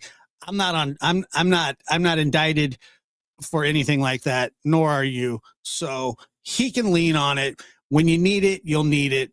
I don't plan on needing it. But if there's some sort of enemy of the state, Will Smith type movie where I'm gonna be, somehow accused and manufactured evidence against me, I will be screaming Hmm. innocent until proven guilty. I get it. Well, I think what I was implying about the whole Disney thing earlier is I think that this guy sometimes struggled with the boundary between fantasy and reality. And my sense is that when he slips into fantasy, he's one of these people that it's completely full of crap. But you almost sometimes wonder if he repeats something enough, if he actually starts to think it's true. I mean, because even with the filming and everything, you get the sense of somebody living in some weird world of visual fantasy that they want to relive and all that. And there doesn't seem to be any understanding that this is a kid, that this is a human. And, and that to me, I mean, you're dealing with somebody. Now, how old is this guy? How old was he at the time of arrest? Do you Stern. know off the top of your Uh, head? How old is he? I mean, if you had to guess off the top of your head, how old in is his this guy? late 30s, probably. 37 years old. There He you was go. 37 at the time. Okay. So, how many offenders of that type commit their first offense in their 30s? They don't. Not many. Right. So, where are the other cases that you'd expect to see? Are people going to come forward, or are they afraid? Or are they confused about if anything had happened to them? Were there other cases? I don't know. But you know what I'm saying? Condensed sleep. I think all Josh is saying, let me see if I can say, I think You what don't want me Josh to do is it? You don't saying want me is to do that it? I think what he's saying is that the innocent I'll do it. until proven guilty thing is really like for the jurors, and it's appropriate in the public for people to sort of be sensitive to the idea that someone does deserve a fair trial. I didn't say you However, didn't. people form opinions, particularly when the case is very strong or there's like video evidence or things like that. They're very strong. Now, Josh is not making that statement as a professional. I'm certainly not going to make any statement one way or another about that. Josh is, taking a kind of journalistic license and giving his sense of things, and he's allowed to do that. I don't, but I understand. I think the point is important, to maintain neutrality, even just to think like a scientist and say Well, you I never mean, know. let me just But Josh, but in fairness, I mean, it's on let me tape. just say this. Go read the arrest affidavit, and then we can talk about it. The arrest affidavit, well, Josh, this stuff is pretty disturbing. I mean, Well, that's what it's I'm a saying. little interesting. I Yeah, mean, that it's his somebody, beard. It's his beard that bothers me. That's what makes him guilty. His hat. Yeah, that's what. No, it's the arrest affidavit. I mean, come on. I mean that is the argument of a 6-year-old there. Like you're really just reaching out. You want to go defend the guy, go defend him, but make sure you print out that big stack of papers that has the arrest affidavit and put your head on it at night and just sleep on it, and then come back and talk to me about it. I mean, that's all I'm saying. There's substantial stuff in there. It has nothing to do with his hat, which sucks. It has nothing to do with his beard, which kind of sucks, or his voice, which also sucks. oh, I thought he was talking about your beard or cat. No, I'm kidding, Josh. my beard So is well, I'm kind of kidding. I actually at first did my think that, hat and then I is realized, good. yeah. But Josh, let's just think for a minute about this case. Uh, Do you realize that on film they actually have this guy taking the school bag and a laptop yeah, that belonged to this girl? She might have already been dead when they were driving around in the car. yeah, she's on. And She's supposed to be on video. What happened, Dr. Gary Freeze? Did I freak out? you realize that? Just took it and threw it in a dumpster. Yeah. Took her stuff, threw it right in the trash, and then told the story that he was sitting in the car and she needed to be dropped off away from the school because she was ashamed of her parents, ashamed of him. So he is sensitive to that. So he drives away and he looks at the rearview mirror because he can't drive off without knowing that she's okay. And he makes sure that she's looking in her school bag, right? The same school bag that on tape is being thrown in the trash. She's looking in the school bag to make sure all her stuff is there and whatever. I mean, that's what you're talking about. You're talking about callousness that we can't even comprehend.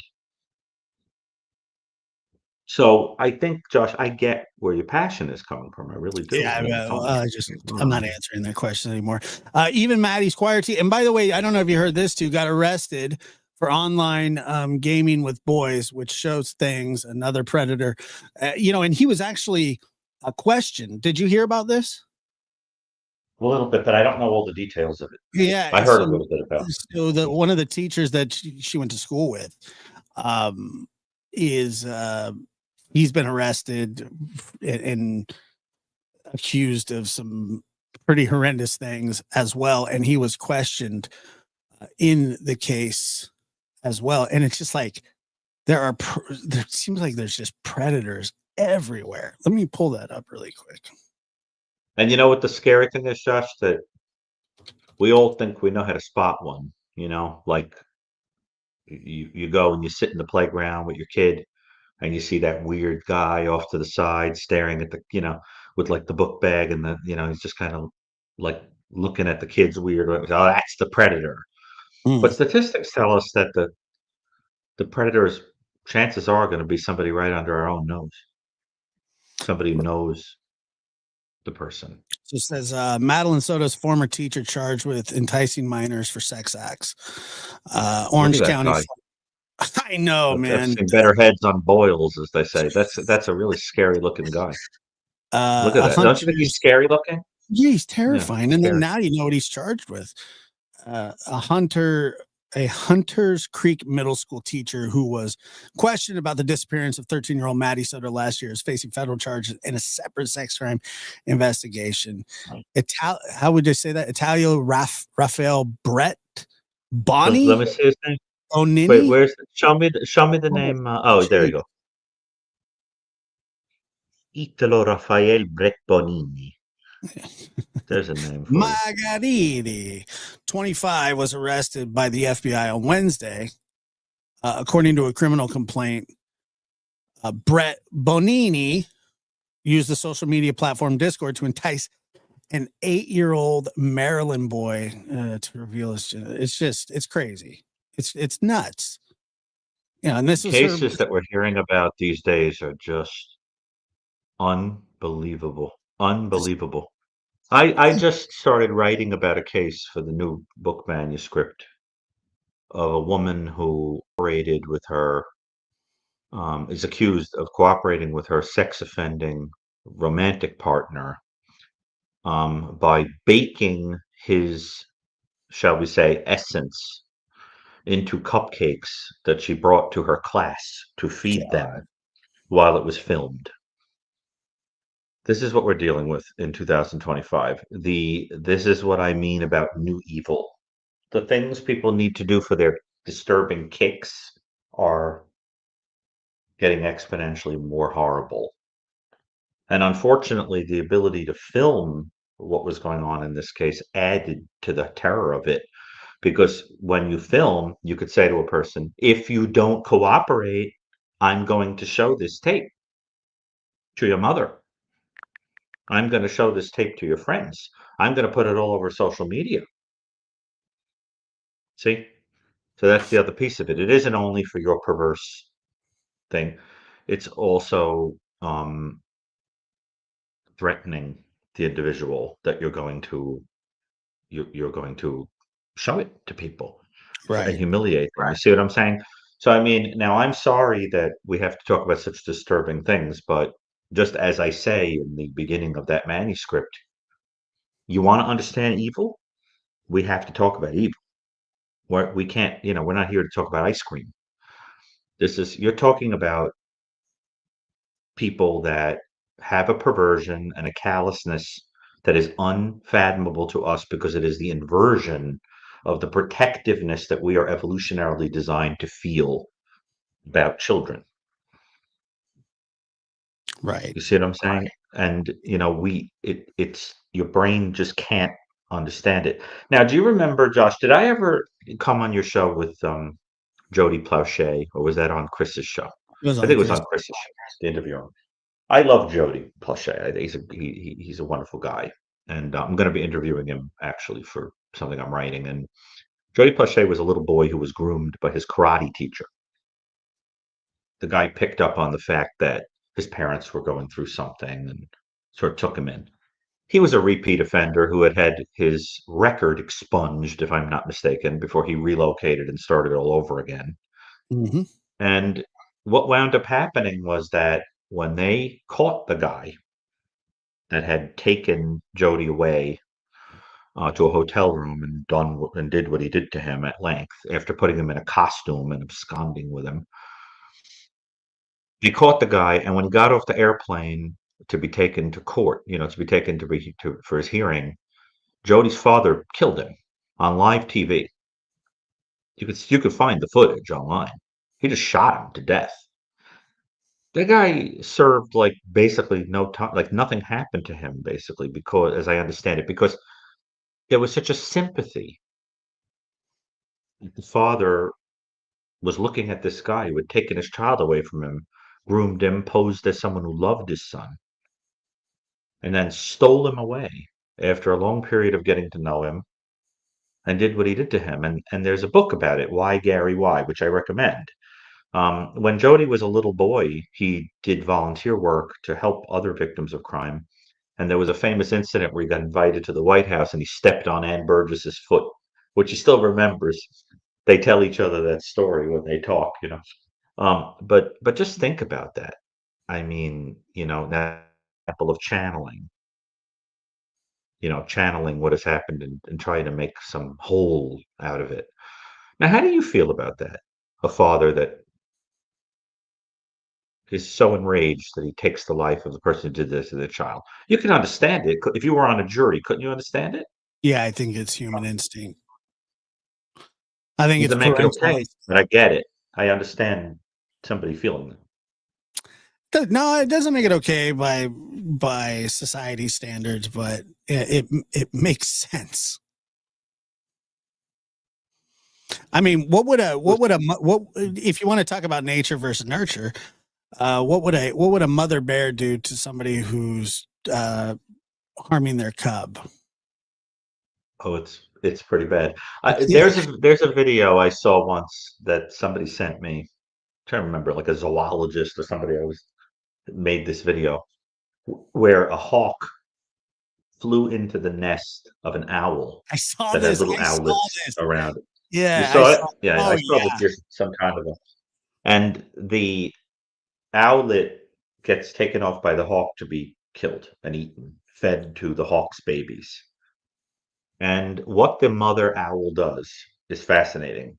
Each night It's she psycho. stalks she stalks the nest of the Right. hawk and goes in and takes one of the hawk's babies off and kills it. Comes back the next day, takes the second baby, comes back the third day, takes the third baby until the nest is empty, I and then know. she kills the mother. Then she kills the hawk. So you took one of mine, I kill each kid systematically, and I kill you. Have a nice day. And then goes right back to her babies. And I mean, unbelievable. it would sit up on a branch in the middle of the night and stalk them. And just watch you. Yeah. I Isn't mean, it unbelievable? that's an apex predator if there ever was one. But here's the thing: that owl was not going to mess with that eagle at all until it came into their territory. I mean, it was completely crazy. I watched that and I was like, They don't I mess around. They used to think that owls were diabolical because they're capable of spinning their head around completely without the neck breaking. So people used to run around trees and watch them spin their head. They used to think they were demonic creatures. In other faiths and cultures, they think of the owl as a symbol of wisdom and so forth. But they are very interesting. And yesterday, of course, I refer to as superb owl Sunday as opposed to Super Bowl Sunday because I happen to like owls a lot. yeah, you're a bird fan. I'm a bird fan. I like all living creatures. I'm fascinated by them, and I'm especially interested in the way in comparative biology. The way that we mimic animals. And, I mean, we are animals. I mean, we mimic the behavior of Right. other Well, animals, that's and what I'm saying they mimic us. is that like if you go from an instinctual standpoint, if you ask a parent, Right. you're watching their child get attacked by somebody, do you think that parent is going to stand there and watch it happen? Of course not. And Well, it's gonna turn into some furniture moving probably. well, there are a lot of things like that. Like, for example, family annihilators, that type of mass murder where you wipe out the entire family. You see that behavior in lions. If a male lion comes back to the pride, it's an interesting word, and smells another male, on the female, he will kill all the cubs and the female, because the idea is that he views her as unfaithful, and he feels that the children could maybe, the cubs are maybe not his own, so he Right. kills them. Mm-hmm. There are certain horses that if the horse has impregnated a male horse has impregnated a female horse, and he smells another male horse, he will force a spontaneous abortion. He'll force abortion on the female horse by assaulting her, so that she gives birth stillborn, and then there's no baby. There's no that has his genetic material or someone else's genetic material. So it's interesting to think about that when it reminds you of what humans would. But you have to remember is that animals don't really inventively torture. They don't do the extras that humans do, right? Remember, Dostoevsky said that a tiger, even if he could, wouldn't nail a man up by the ears. They just go for the jugular, and that's it. I know people always raise the point about the cat that toys with the mouse and the whole, whatever. And doesn't that mean they're sadistic? I don't think there's a comparison between a mouse swatting around a dead animal and David Yeah, I Parker don't Ray. either. I don't either. Very big difference. Now, Well, um, that's a yeah. that's a really good segue, because there's something that people have been wanting to talk about, and I would Oh love to hear God, your takes on this as well. I know, but look, man, this is what you do. This is what we do. talking about the baby in the garbage pail Yeah, case. Megan Boswell, Evelyn Yeah, a Boswell. lot of people don't know the details of that case. I think you need to walk through them. It's not like the Soto case where you could assume they know them. You should Yeah, read a summary of the case. sure. Yeah, I could do that. Hold on one second. And the mother has been charged, right? Yeah, she's on trial right now. hmm I mean, tell the audience, because I think looks like not everyone knows what you're talking about. Okay, let me see here. It's such a sad case. Oh my! Did you see how cute that kid was? It's the cutest, man. Seriously, so cute. It's just Ugh. insane. And I want to shout out Mr. and Mrs. E. If we could throw their channel up, they've been covering the trial every day, and they do a fantastic. Oh, They're the best. But let's. I didn't even know about that. You got to send me a link, and I will. maybe they'll want to talk to me too. Yeah, they're fantastic. They are fantastic people. And okay, let's see. I'm gonna pull up a timeline here. I want to know if there's a hypothesis of the motive. Well, I mean, I don't know. I don't know if Mothers killing their children there's usually pretty limited motives. I mean, that's a good point.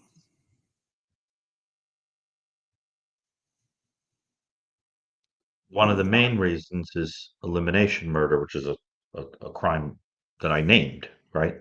You know that I gave it that name in the popular culture, in the popular true crime world. The idea is that some people, like Susan Smith, there's an impediment, but they don't want to have it. They don't want to have. Yeah, and then okay, so here we go right here. Financial desperation and some mental illness related, and some. That's good. But with women, there tend to be pretty limited reasons why you would do that. Not like a male, where you have a lot of other justifications in their minds. Let's see. All right, so February 18th, 2020. I mean, we are 5 years from this tragic event. Evelyn's mother, Megan Boswell, reported her daughter missing on February 18th. At the time, she said her daughter had been missing since December of the year before. Okay, so that's quite some time. Hold on. How long did she wait to report it? It was well over a month, I believe. Yeah. So they said. Does that stand to? It sounds like your mind make a lot of sense? No, and the thing about it is too that the her parents or her father, everybody was asking where's Evelyn, and you know how that is. It's like to me it just reminds me of the Casey Anthony case, but each case is individual and sad. But I don't know why it says that Evelyn's mother reported her missing, because I'm under the assumption that it was the father or her father that did that he called the sheriff's department. So yeah, I don't know. But anyway, all right. So February 19th, which is obviously the next day, the Tennessee Bureau of Investigations did not wait long to issue an Amber Alert for the 15-month-old, and the investigation itself reports said at the time was prompted by Tommy Boswell, so Evelyn's grandfather, when he called the Department of Child Services, because he had kept asking over and over and over, where is Evelyn? Where is she?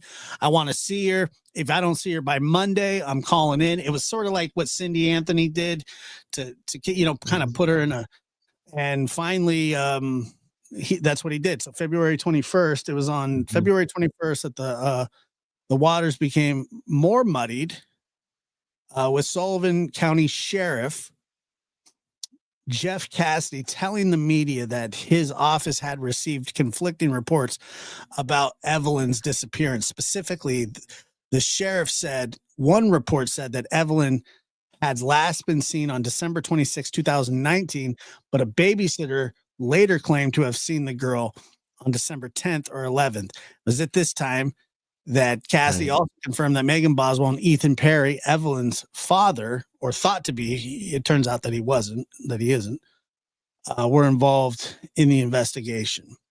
Well, she was giving, just to clarify, Justin, that she was giving all kinds of contradictory stories about where the kid was. It was First, he's with the dad, then he's with her mother, then and then these stories start coming up that are very suggestive of abuse, like the kid smelling very badly and having rash and other kinds of. right. So you start wondering, is the idea that somebody is neglected to death and then you eliminate the body, or have you abused them to death, or have you eliminated them and or neglected them to death because you couldn't stand them or they were in the way, or you had some, in other words, that happens. It's hideous, but it happens. And but as I understand it, there are witnesses that say things like that there was like odor and other things that were suggestive of neglect, right? Yes. Yeah. And so here it says, that her stories weren't adding up, when the sheriff went and checked on it, pointing out video, surveillance evidence, and eyewitness testimonies. He called the stream of information coming into his office as conflicting and inaccurate. And on the 21st of February was also the same day that Boswell spoke to WCYB, a Northeast Tennessee news outlet outside the courtroom in Bristol. She told WCYB that she knew who had taken Evelyn, but did not want to contact the police and risk tipping that person off. Once again, if you look back to the Casey Anthony trial, or the Casey Anthony case, the Zenaida Gonzalez situation, she's with the babysitter. I know where she is. She won't give her back. And Muscles right here, and thank you for that, Muscles. I'm attending trial tomorrow. I mean, that's incredible. And Muscles and Mascara is a local, and she has a big interest in the Summer Wells case, also Sebastian's case, and also, she's right there in the middle of it. And Kelsey, thank you for gifting 10 lab memberships. It's very generous of you, and thank you for supporting the channel. And Josh, am I correct that the child is believed to have been asphyxiated and then basically dumped in a shed in a trash can? Is that correct? Yes, and trigger warning for anybody. This is awful stuff. But yes, she was put into the trash can, believed to be alive, and that's how she died. Was from the inversion, and then the wrapping of whatever she was wrapped in. Unfortunately, well, you know that when some people kill their children, they do these very strange things where they still treat the dead child like a living child, like they'll put a blanket over it, or experience remorse, or put it someplace where they could visit it for a little while or whatever. Here, the symbolism is outrageous. The symbolism is, I can't wait till I get to throw you away. You don't even have to be dead. And, look, um, I cannot say what went on here, but if it turns out that this person killed their child in that manner, how could you interpret it other than that it's a kind of elimination murder where the point is, I just don't want you. Man, I mean, I don't know.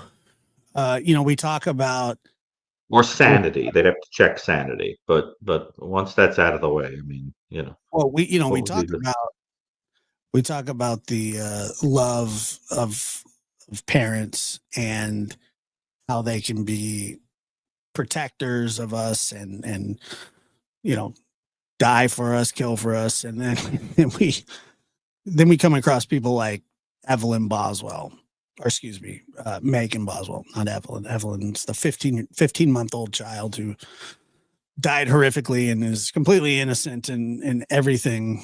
There's no real rhyme or reason. But Is there a man? Was there a man she wanted? That the well, child was an impediment to the relationship? as I was Because that happens. as I was listening to the trial, it's I don't know, but it seems like everybody else had been ruled out. But um yeah, I believe that there was, and it tends to um It's a common reason for elimination murder of one's child committed by a woman is the fear that it's going to prevent a relationship with another correct. person that you want. Like Susan Smith. Susan Smith wanted a relationship with a guy, Tom. So she killed her kids, and she said that an African American man pulled up on the side of the road, took the car, and took the kids. She drove it into the lake, Hmm. killed them. Of course, the fool left the note from the guy saying he didn't want kids in the car, which was dredged up with the babies. Right. So they were Right. able to figure out what happened. I mean, these are not geniuses here. But my guess is one of two things went on. I think it's either some kind of mental illness, everything's deteriorated in the house or whatever because this is a sick person, or it'll be that this is elimination. I didn't want you. I wanted you out of the way. You were an impediment to X, my happiness, my freedom, my relationship, whatever. I mean, that's the reasons you see, and it's horrifying. But and somebody in the audience that did say that the name of a male that it sounded like Hunter, right? Yeah, That that she was from might you, have Derek. wanted. All right, But that she might have also, wanted. she Right. claimed that a man named Ethan was Evelyn's father, but it sounds like it turned out that wasn't the case. Um, but You'd be amazed at things that people could do. There's a case I wrote about in the New Evil of a woman who was involved with a man who didn't want children, so she microwaved the baby to death. yeah, I mean, the mechanisms of elimination are horrendous. That people, it's almost as if they're going out of their way to say, "You think you can't be with me because I want to have a child? Not only do I not want to have one, but I'll go to this extreme to show you how little I want that child and how much I want you." That kind of thing. It's like it really sort of speaks to the hideousness of it. Yeah. well, and that's the thing too, is that like in the Casey Anthony case, one of the motives was, or one of the proposed theories was that she wanted to party and go out and hang out with her friends, and that her daughter was sort of in the way, and that maybe it wasn't an actual, like, maybe it was an accidental overdose. Maybe she was giving her, something to sleep and it possibly killed her. But this is, to me, this is not that, because the poor child, I mean, is left in a state of, just like garbage, like just absolutely treated like Not garbage. like garbage. They were thrown in the garbage. Right. Which is just, it's symbolic on so many levels of how she felt about her child. And that, I mean, the links that somebody would go to to do something like that is beyond me. And I don't think I don't think It's that there will. evil because it was unnecessarily cruel.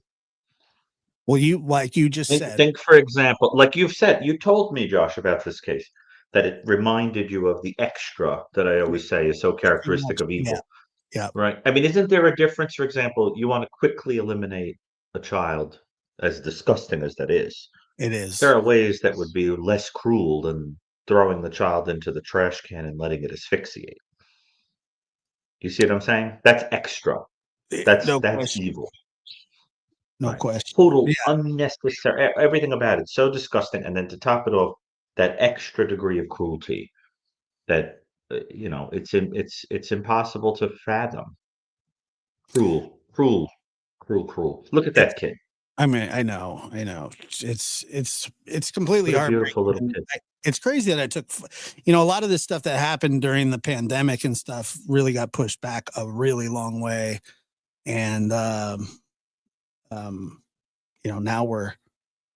now we're here, but I just like, I can't wrap my head around these kinds of things. And, somebody could explain, if somebody could explain a motive to me, it still wouldn't make any sense to me that, wanting to be with somebody in a relationship to me is not a motive to kill your child. It might be for them, but it's not one that I would understand or that anybody really should understand or, you know, Well, sympathize. well, look, not that I'm a fan of, look, how do I say this?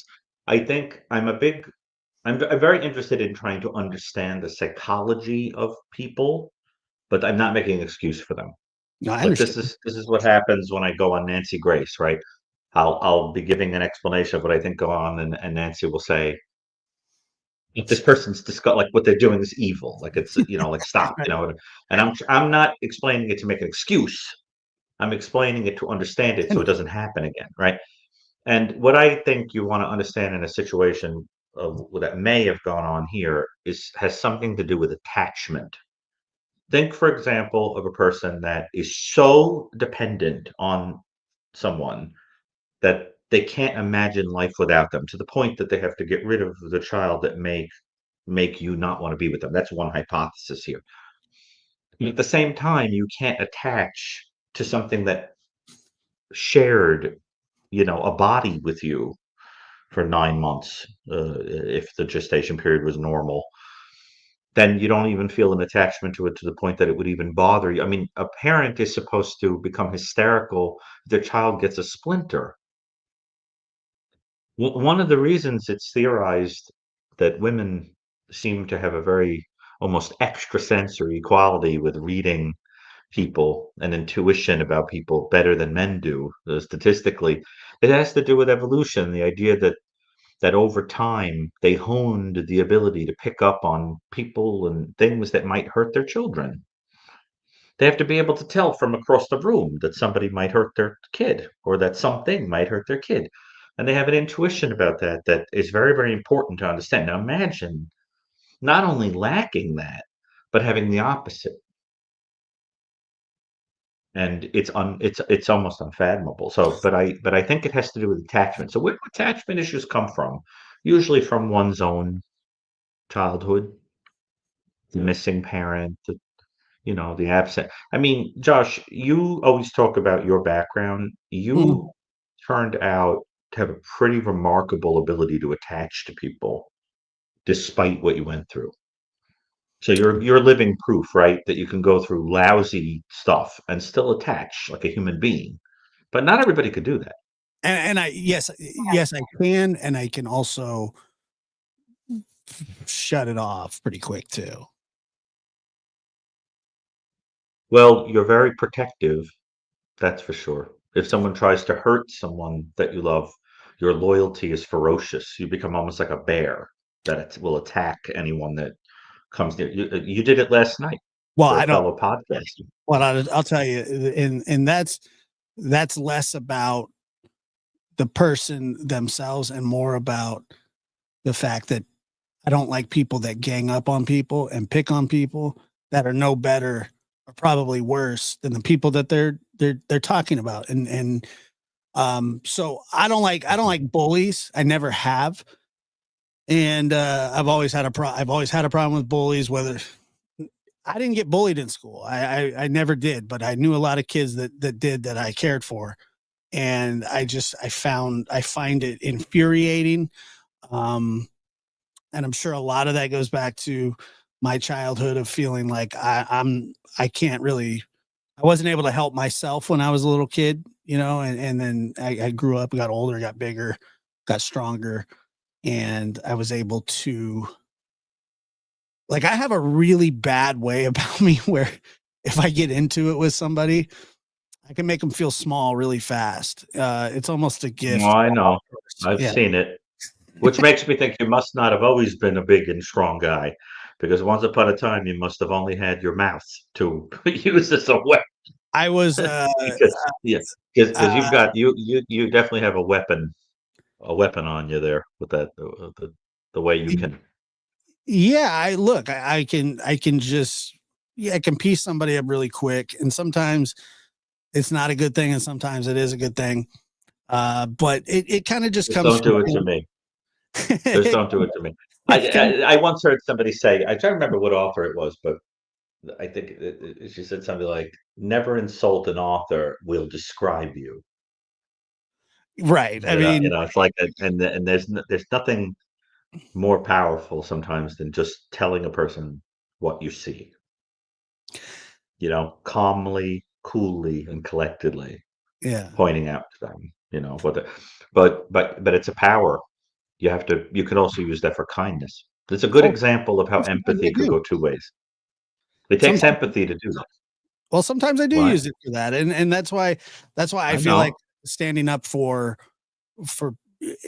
like I said, I think where it really honestly comes from is that as a little kid, I was a very scared, inferior dude. I mean, I was just a scared kid, man. I was probably up until about the age of 9 or 10 when I started to come out of my shell. I mean, like I said, when I would hear sirens outside and I would run because I was terrified for some reason.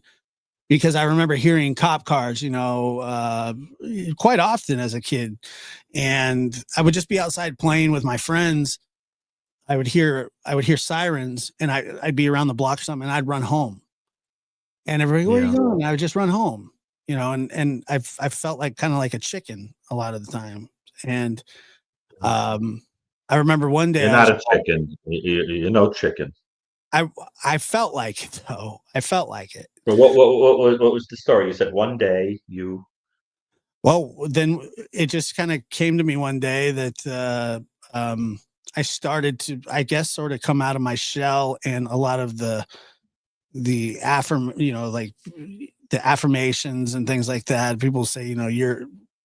I think that the counseling and me getting involved in like Boy Scouts and church and things like that really did bring me out of my shell. And then I started to notice that I was a little taller than everybody. I was a little faster than Mhm. everybody. I could throw the ball harder than a lot of people. I didn't feel so inferior anymore. I felt kind of strong. And then whenever I have a dispute with somebody, it seemed like I was always coming out on the winning end of an argument without having to scream and be demonstrative and things like that. I could just hold my own in every way, and Mhm. I sort of just kind of came out of that. And um, when when you're when you have an actual boogeyman in your life that you're scared of, and then you find Mhm. out that the boogeyman's not actually real, you don't have to be scared anymore. You know. Right. So, Well, and I first of all, don't think Josh, I I have am to tell you that anymore. it's very hard looking at this little girl in the center of the I'm gonna screen. take it I off. have to Yeah, tell you, it's breaking my heart to I hear you. but Josh, look, we live in an era in which the bullies are winning. And we there are a lot of people who, I'm not going to get into this, but the thing is that there are a lot of people who are feeling right now like the people who made fun of me in the lunchroom seem to be winning. Hmm. The people who said there's no room for you at the table because you look this way, or you don't fit in, or you talk funny. It's terrible, and just remember that the world is going to be divided up into the sheep and the goats, and we know the sign of who's a sheep. Mercy, kindness, welcoming people, love, clothing the naked, giving drink and food to people that are starving. Those are the signs. Look for those. Look for the helpers. Look for the kind people. And remember, the world is always going to be filled with people that are bullies, people that try to tell you that might makes right. But when I was a little kid and people tried to bully me, I used to say, "You better be nice to me someday. I'm maybe working on your prostate. Did Be they know nice what to me. prostate One was? day I'll be doing your taxes." Right. I mean, I knew I was going to do something academic. No, I mean, they were dumb as a bag of hammers. But the thing is Of that course. that a lot of times they, they would look at you kind of. I mean, I think it builds character. I think anyone that's worth their salt, has probably been bullied at some point. What do you Working what on do- your what do you say? You may find some more of the ways. Yeah, this is a little variation on the Harper Lee quote that but yeah, Josh, it is that you have to remember, like, you know, as I always say, I mean, Christ was bullied. He came unto his own, and his own received him not. Right. So that's it comes with the territory. If you stand for anything that is true, it's going to be unpopular, and people aren't going to like you. Remember, in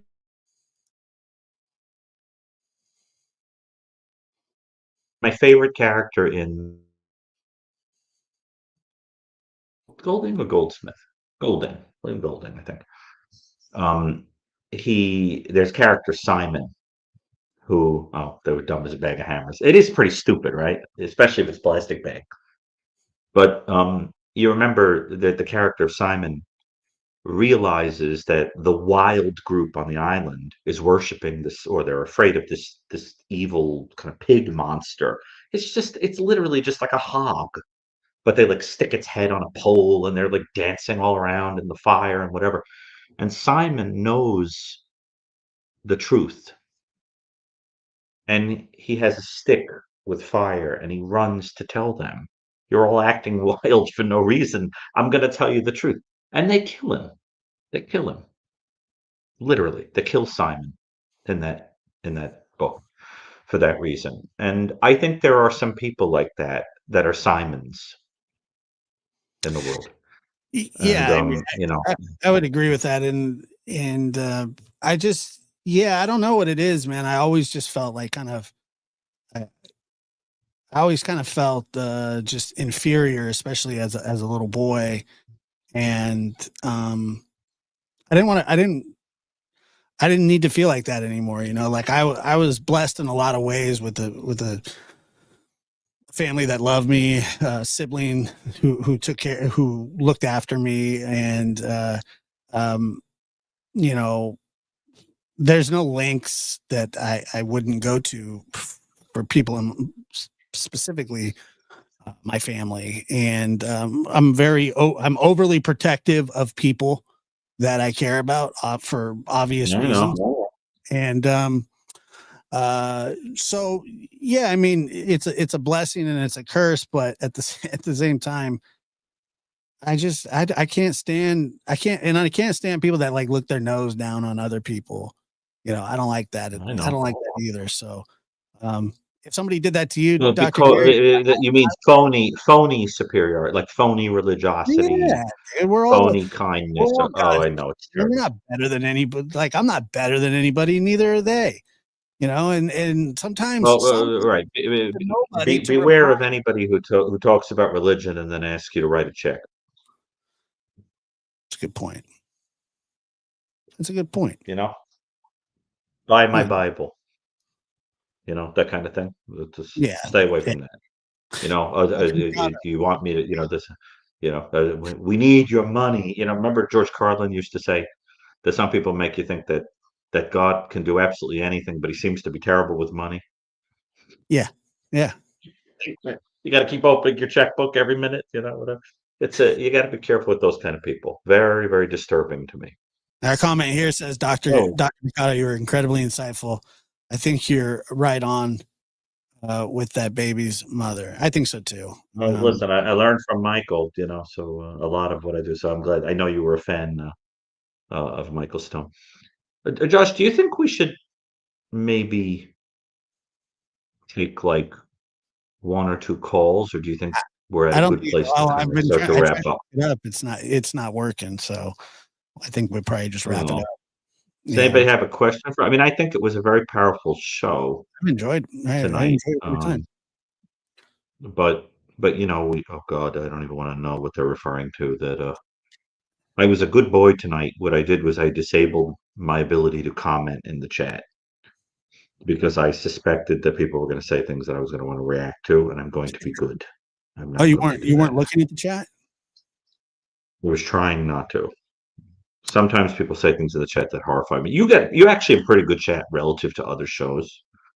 Sometimes I can't believe what I'm reading. We just kick people out, dude. I mean, that's. You ever been on a show where you talk about Kohlberger? Nope. You ever see the things people say in the audience about the Kohlberger case? I don't talk about that case, man. Ooh. Oh, Mom. You want me to try and open it up? I can try again. It didn't be work. Nice. I love those. There are 3 cases you should avoid talking about if you don't want to have crazy chats. Kohlberger, Karen Reed, and Delphi. Yeah, I don't talk about those cases. Bring out something special in the world, and I try to avoid them. No, I really. Kohlberger I'll talk about, but that's because I profiled him. People remember my profile, so I have to talk about it. Let me see here. Oh, if you want to call that profile, I don't know.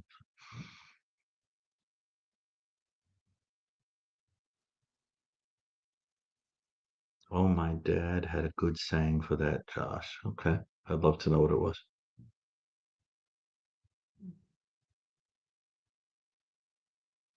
People had a hard time listening to the conversation about Evelyn. I don't blame them. That's why it was so hard looking at her on the screen, Josh. It was brutal. It's like when you talk about Summer Wells and you have her photo on the screen. It's so painful. Oh, I get it. Or Sebastian. Yeah. Absolutely, I get it. All right, let me try this one more time. You see how people troll you and they defend people that are. Thank you for calling Call-In Studios host and call screener line. Please enter your show or meeting number and press pound. Who's trolling me? I didn't even know that was happening. I mean, like when you were getting asked about the commenting about the guilt of the. Felt a little trolly. Were you being trolled, don't you think? I don't know. I was just trolling back, I guess. That was an invalid number. What's that? You could be very trolly if you want to be. I come from the Call of Duty Xbox Live era, so. Thank you for calling Call-In Studios host and call screener line. Please enter your show or meeting number and press pound. Movie phone. That was an invalid number. No, it wasn't. Please re-enter your show or meeting number, followed by the pound key. Thank you for calling Crime Phone. It does have that sound. An invalid number. Please re-enter your show or meeting. This has been doing this for like all day. I tried to do it earlier. Hold on.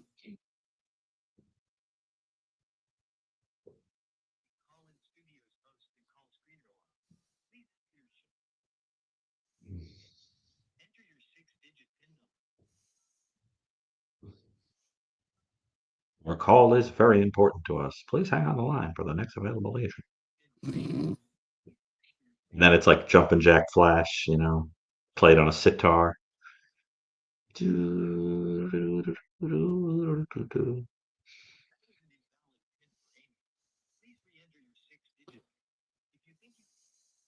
Lori asked the question, why do we have that special pain when we're dealing with child cases? Well, I think it's because of the extreme innocence, and I think also the idea of the potential that was in that life.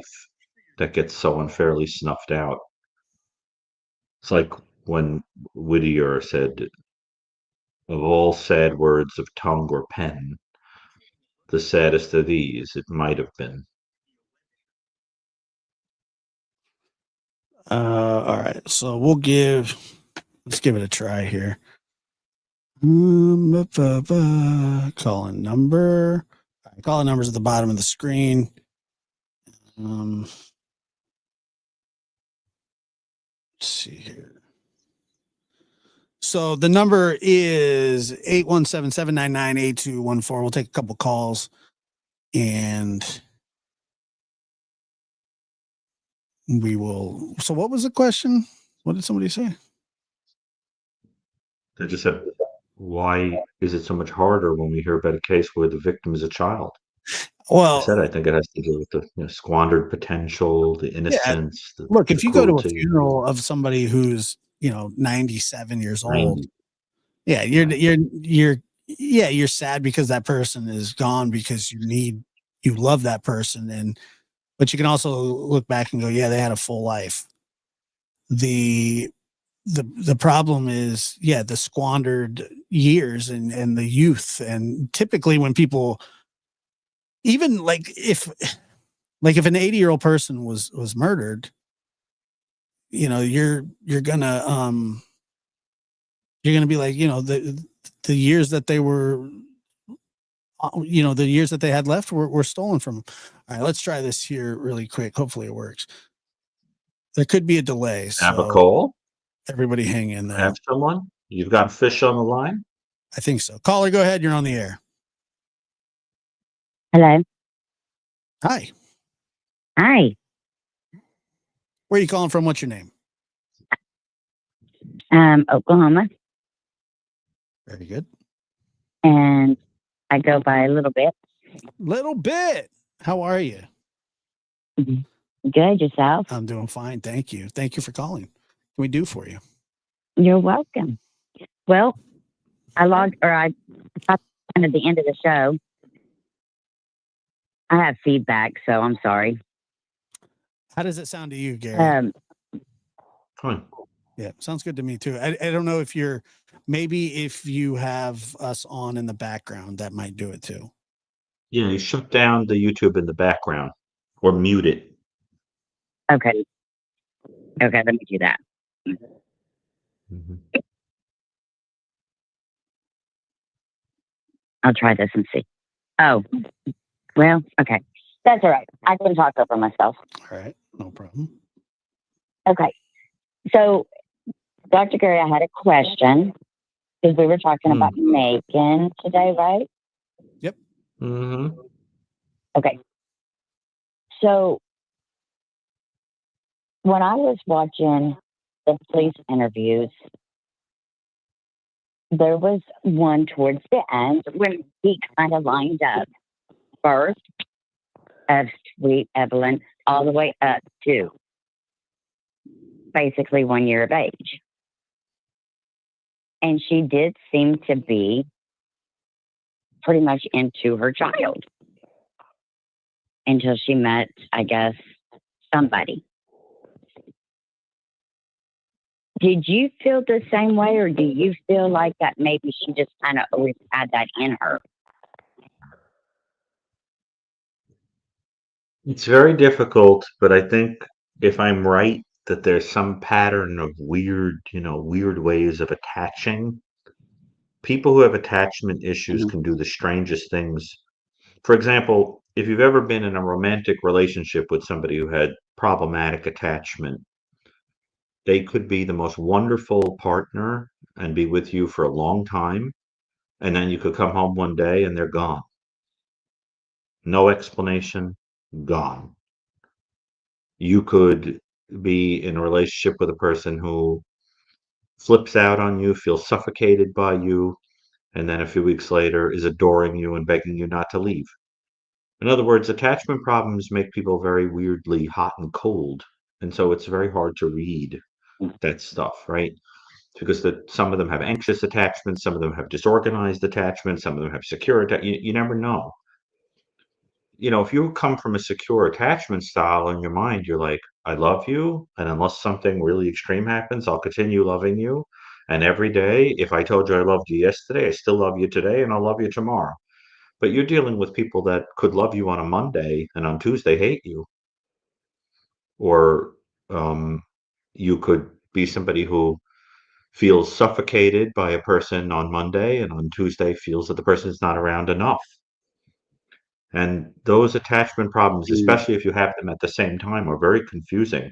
It's like Woody Allen told the joke that two women were at a Catskill Mountain resort, and one said to the other one, "The food here is terrible." And the other one said, "I know, and such small portions." Right. So in other words, they're unhappy on the one hand that the food is bad, and they're unhappy that there's not enough of it. That's the kind of way a person with an attachment problem might think.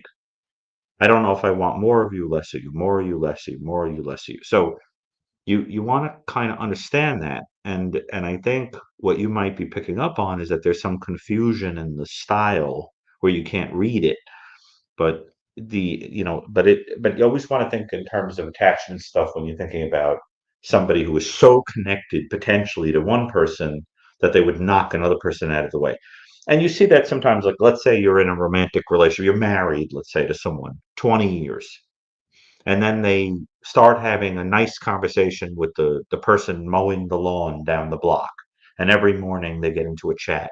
6 months later, you get a Dear John letter, and they've run off with the person that they were having the conversation with. They drop you just like that because that attachment has become so intense so quickly that they completely forgot the attachment they had over here.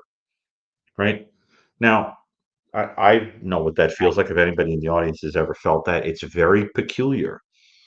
But you have to rationalize to yourself that if you come from a secure attachment, you don't understand that stuff. People who have those terrible secure attachments, that you always have to think to yourself, they're in a kind of hell because they'll never know the joy of a lasting love. And I think that whatever was going on in this story, I cannot help but think that it stinks of some kind of weird way of attaching. So that child was a symbol of an attachment to another person, perhaps a heated moment with another person that you now don't care about. And you wish the father was this person, or you want to be involved with this person. So you get rid of that, this person and that. Yeah. See, and the attachment is so confusing that you don't even know where the kid is. Oh, yeah, they're with the father. Oh no, they're with their parents, with my parents. Oh no, meanwhile they're in the garbage. Right. I mean, Right, because the heart of the matter is you don't care about your connection to the child at all, not even a little.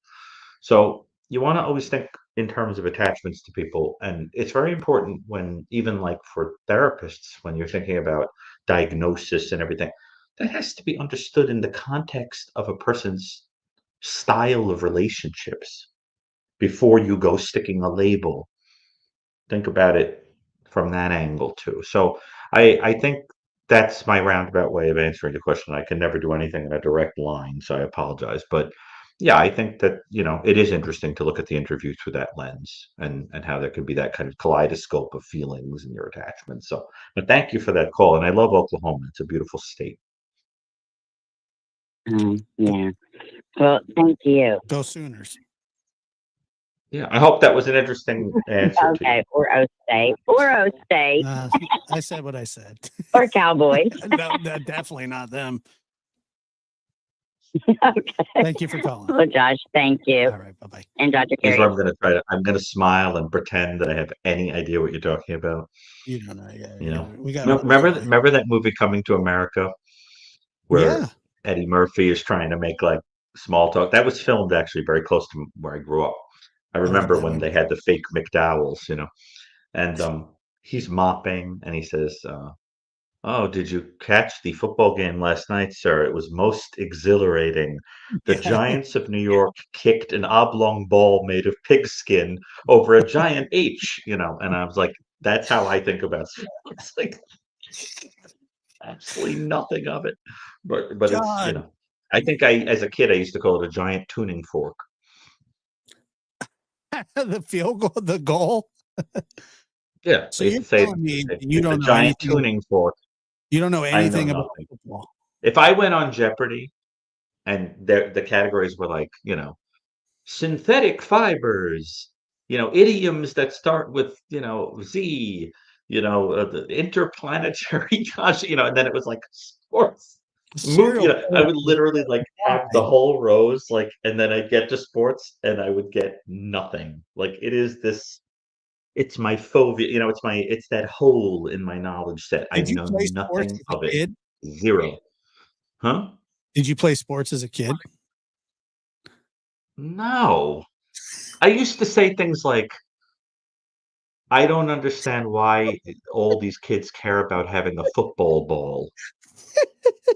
Like I didn't understand that you didn't have to say football twice because it's a ball you use to play football. So you'd say, I have a football ball, right? Like I have a basketball ball.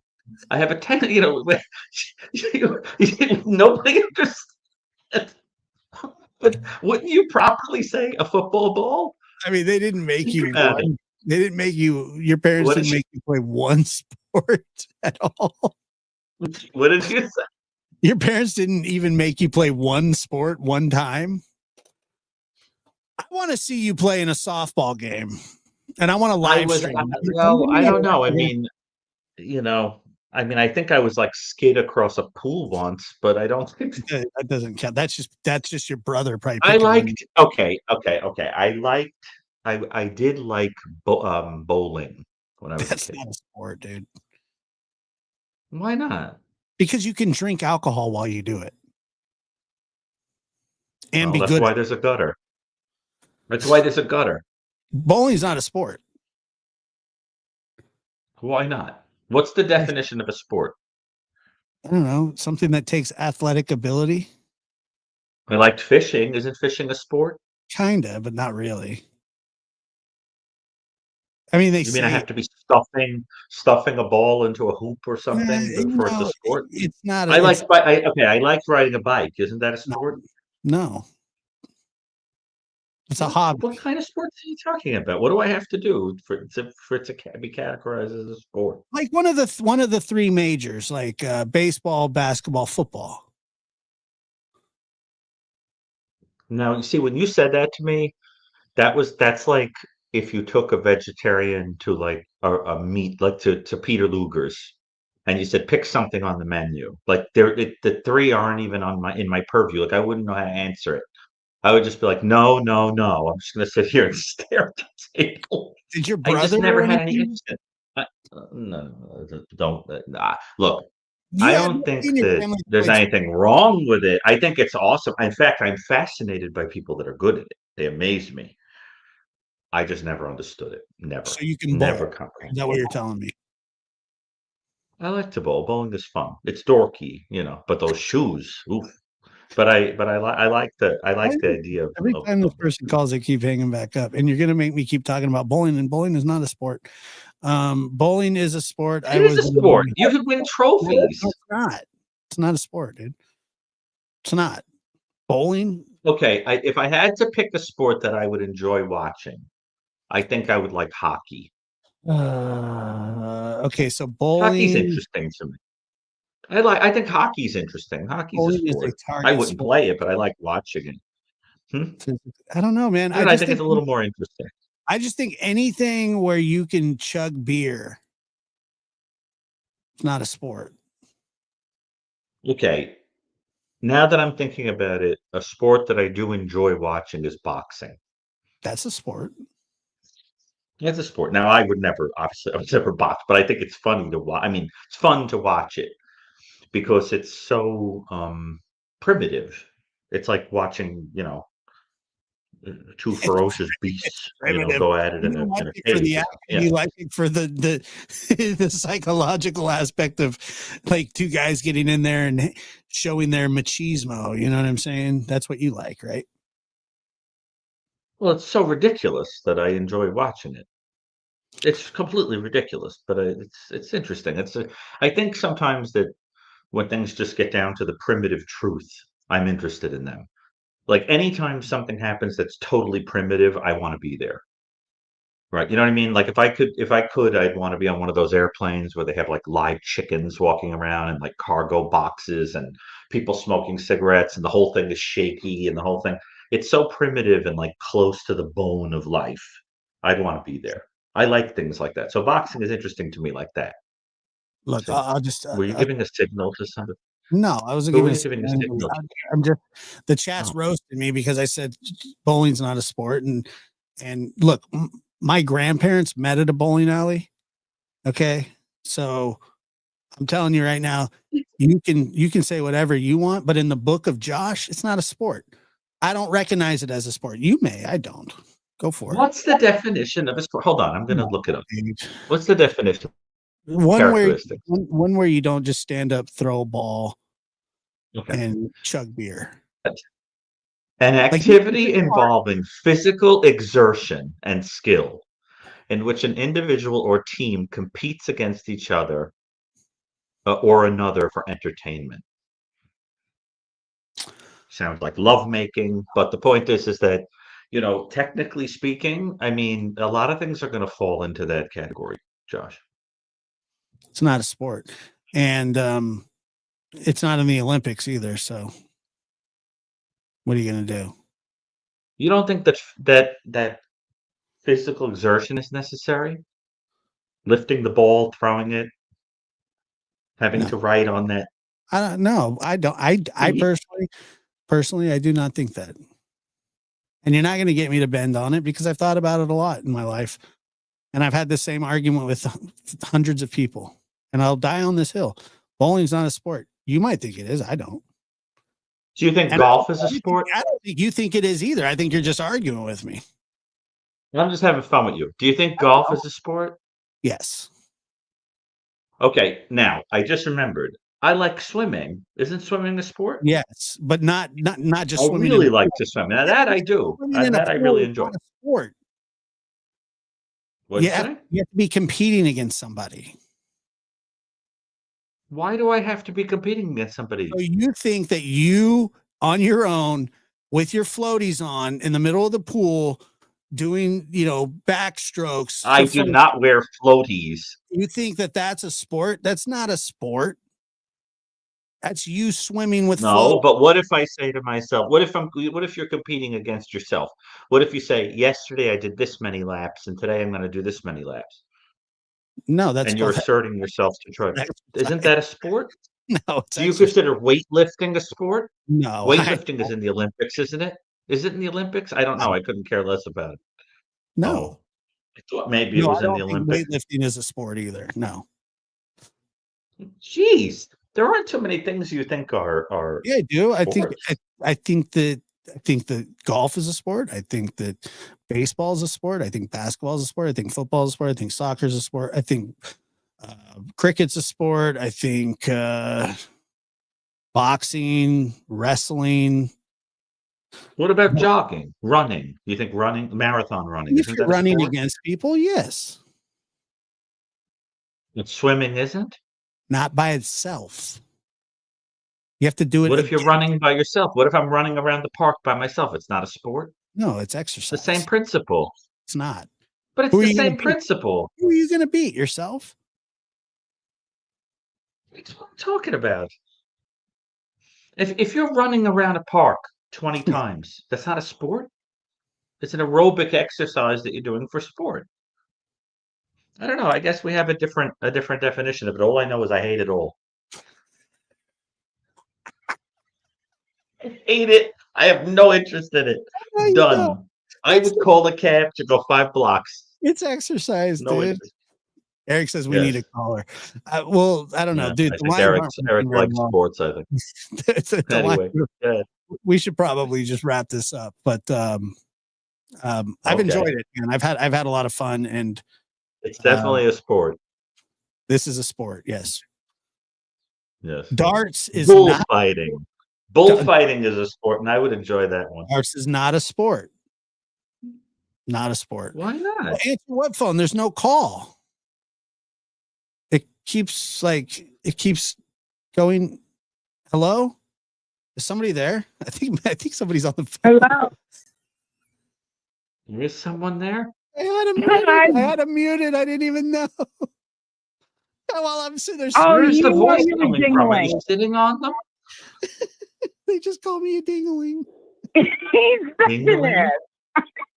Ooh. Hi, caller. How are you? Oh, Welcome to Sports Hi, Chat. Hi, Dr. B. It's Lori. what's up? Oh, Lori? hi, Lori. How you doing? Okay. I'm good. I'm going to settle. I forgot my question. But because of the Dragon bowling. Balls is awesome. You think bowling's a sport? Okay, wait. Listen. My mom makes you rest in peace. Wait, I got to shut you off here. Hold on. How do I do this? Bowling? know. You just throw the ball down the center Okay. of the lane. All right, Josh, you listening? Yeah, I am. Okay. My mom, may she rest in peace, was on bowling for, Oh. and wait, I'm hearing feedback. So I'm not Josh hearing has that got to either. Okay, I got it. shut the YouTube off in the back. Josh, listen, Yeah, I'm listening. I'm not even joking. Okay, I mean neither. Bowling is a sport. Okay. My mom did bowling for dollars. She got paid Oh yeah, okay. Bowling for so much dollars. I know what money. that is. She got trophies taller than me. And then she was going over, she won a trip to go to Europe. And I'm hearing myself, that's why I'm waiting. And oh my God, my accent. So wait, I gotta finish. Bowling is okay. So you So my father said you got 4 kids. You ain't going to Europe. Get back in the kitchen. I would never Well, say that's fair. But Right. you made Well- a ton of money on it. It is, Well, you know, I saw online as we were talking about this that there is a debate of whether bowling should be considered a hobby or a sport. This is not, Josh did not invent this They're dilemma trying to put it in the tonight. Olympics. He falls into on one side of a interesting debate I didn't even know over it was which it is. telling me it's not. Yeah. So, but to be honest, I think a lot of the things we're joking about are actually sports probably are better defined as hobbies. And hobbies, I've got mountains of them. If you call it a hobby, I don't mind it. I mean, anything from, philately to, collecting coins and paper money and anything else. I think all that stuff is cool. The dorkier, the better. Postcards, I love it all. Books, but antiques. Yeah, but if you make but- money, Sports are different. if you make money on it, it's what? Well, betting, I suppose, could be a paid her sport. big. It could be a hobby. But I think that's what it comes down to. Is it a hobby or is it a sport? So it sounds like to be a sport, the activity has to involve exertion and there has to be competition between two people where something is at stake. And I think if you use that definition, And you have to bowling like could be a golf. sport. So, right? There's So did you have a true but crime I've been question for bowling us? since Or 7. what? Josh, I'm having a really hard time Josh? hearing the call. Yeah, I can hear. Tell me it's a sport. Translate. I'm gonna unsubscribe. All right, bowling's a sport. So tell us what she's saying. I feel like she's talking through a spirit box. You I can't just hear every it? word. No, I just hear. I don't know. It sounds like when somebody No orders a wonder why you're burger or talking over drives. me. I don't hear it. What'd she say? She said, "No wonder you're talking over me." And then she said, Yeah, I can't hear a word she's "Wait a saying. minute." And then she said, "I didn't think Gary would be any good at sports." No, I'm just kidding. She didn't say that. I made that. No. Up. I That made would be a that. good bet. I made it up. I made it up. Well, now I'm not Oh, going to good. ask my question. I apologize because I don't hear you, but maybe Josh, you could Can't hear summarize me. the question. There's Yeah, been no. I really don't want to be rude. Do you have a question? Dr. Gary wants to know. Yeah, I was what? Okay, Josh. Remember when I asked the question about the baby? Like some get me and some don't. Yeah. I mean, they're all sad, but like that baby Evelyn. Oh God, I can't even see her picture. Right. Right. I saw The like audience that seems to baby. understand the call because they're telling me that they could translate, but I can't hear a word. All So, right, so I'm what did hanging she up. say? I'm sorry. What did she say, Josh? She didn't say anything. She was in the middle of saying it. Then let her finish tell me when she's It's finished and not then working. translate. It's not working. Tell me what she said, Josh. Let her She was- finish and then tell all me she was when. doing, she was just talking about how the Boswell case, like she couldn't look at the baby's face. Oh, Anyway, let's try one more call. We'll try one more. Caller, go ahead. You're well, on the well, wherever you are, the person who just called, please forgive me. I honestly couldn't hear. All I heard was what sounded like like a muffled underwater kind of a sound, and I couldn't make it. And I really apologize. I love to give a great deal of attention to every call, and I would never intentionally do that or we know that. cut you off or be rude. I just couldn't hear you. I really apologize. Completely understand. Go ahead, caller. You're on the air. Oh, Is it that's me? Lori. Are you still there?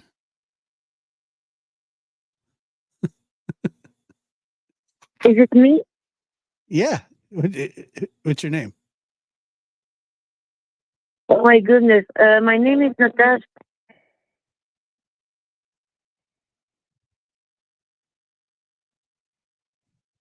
Just what are you using to contact these people? I don't understand it. I'm not sure. Can you hear me? Can you hear me? I can hear you. Yes. Can you hear them, Dr. Gary? Okay, I can hear you. I'm sorry for my accent. That's okay. Yeah, no problem. I can understand you. Just translate, Jeff. Go ahead and ask your question. Okay, I have a small question. Oh, Dr. Potato is able to listen to all those horror stories and feel awful and nice and laughing. So, okay. So I believe, and I'm sorry that it's the line is not good right now, but hold on one second here. I The think line question sucks. It should be blown up like the Death Star. Yeah. It doesn't work. It does. All right. But tell me what the person said. The question is, how do you hear of all these stories and basically sleep at night? Oh, that's a good question. I think it's a matter of compartmentalization. I mean, you have to believe that it's necessary to be exposed to these things because it does some kind of good. And then you get a little desensitized with time. You sort of stick it in a box and because it has to be done. I mean, somebody has to deal with this stuff. Somebody has to go in and talk to these offenders. Somebody has to talk to victims. Somebody has to show care and regard for people and sort of reintroduce them to the world after they've been through these nightmares. Has to help, make courts and the public understand what's going on with these people, how to avoid these crimes. So, it isn't easy, but you do, after a while, learn to put things in kind of mental compartments because otherwise you won't be able to deal with it. But yes, it's bad stuff. Thanks, Rodney. I appreciate it. So, Thank you. but it's a really good question. I wish I knew what Lori wanted because I feel terrible. Lori will be fine. Question. Ronnie has a Lori fantastic. looks like a tough cookie. Yeah. Yeah, Ronnie has fantastic advice for me. Josh, please fix your system for callers. It's awful. Okay, thanks, Ronnie. Appreciate it. And Lulu gifted one membership. Thank you. And another one. Please. Ronnie, dude, I thank you, man. If you hadn't have said that, I wouldn't have known. I wouldn't have thought of that ever. Josh, would you stop? No, I will not. Muscles and messy. This is your sport. Well, I mean, it's just like, what do you want me to do? You think I continuously said that it wasn't working very well tonight. It's a cloud-based system and the line's not working very well. I don't know what to tell you. I don't work for the phone line. What do you want me to do? All right. Now that that's out of the way.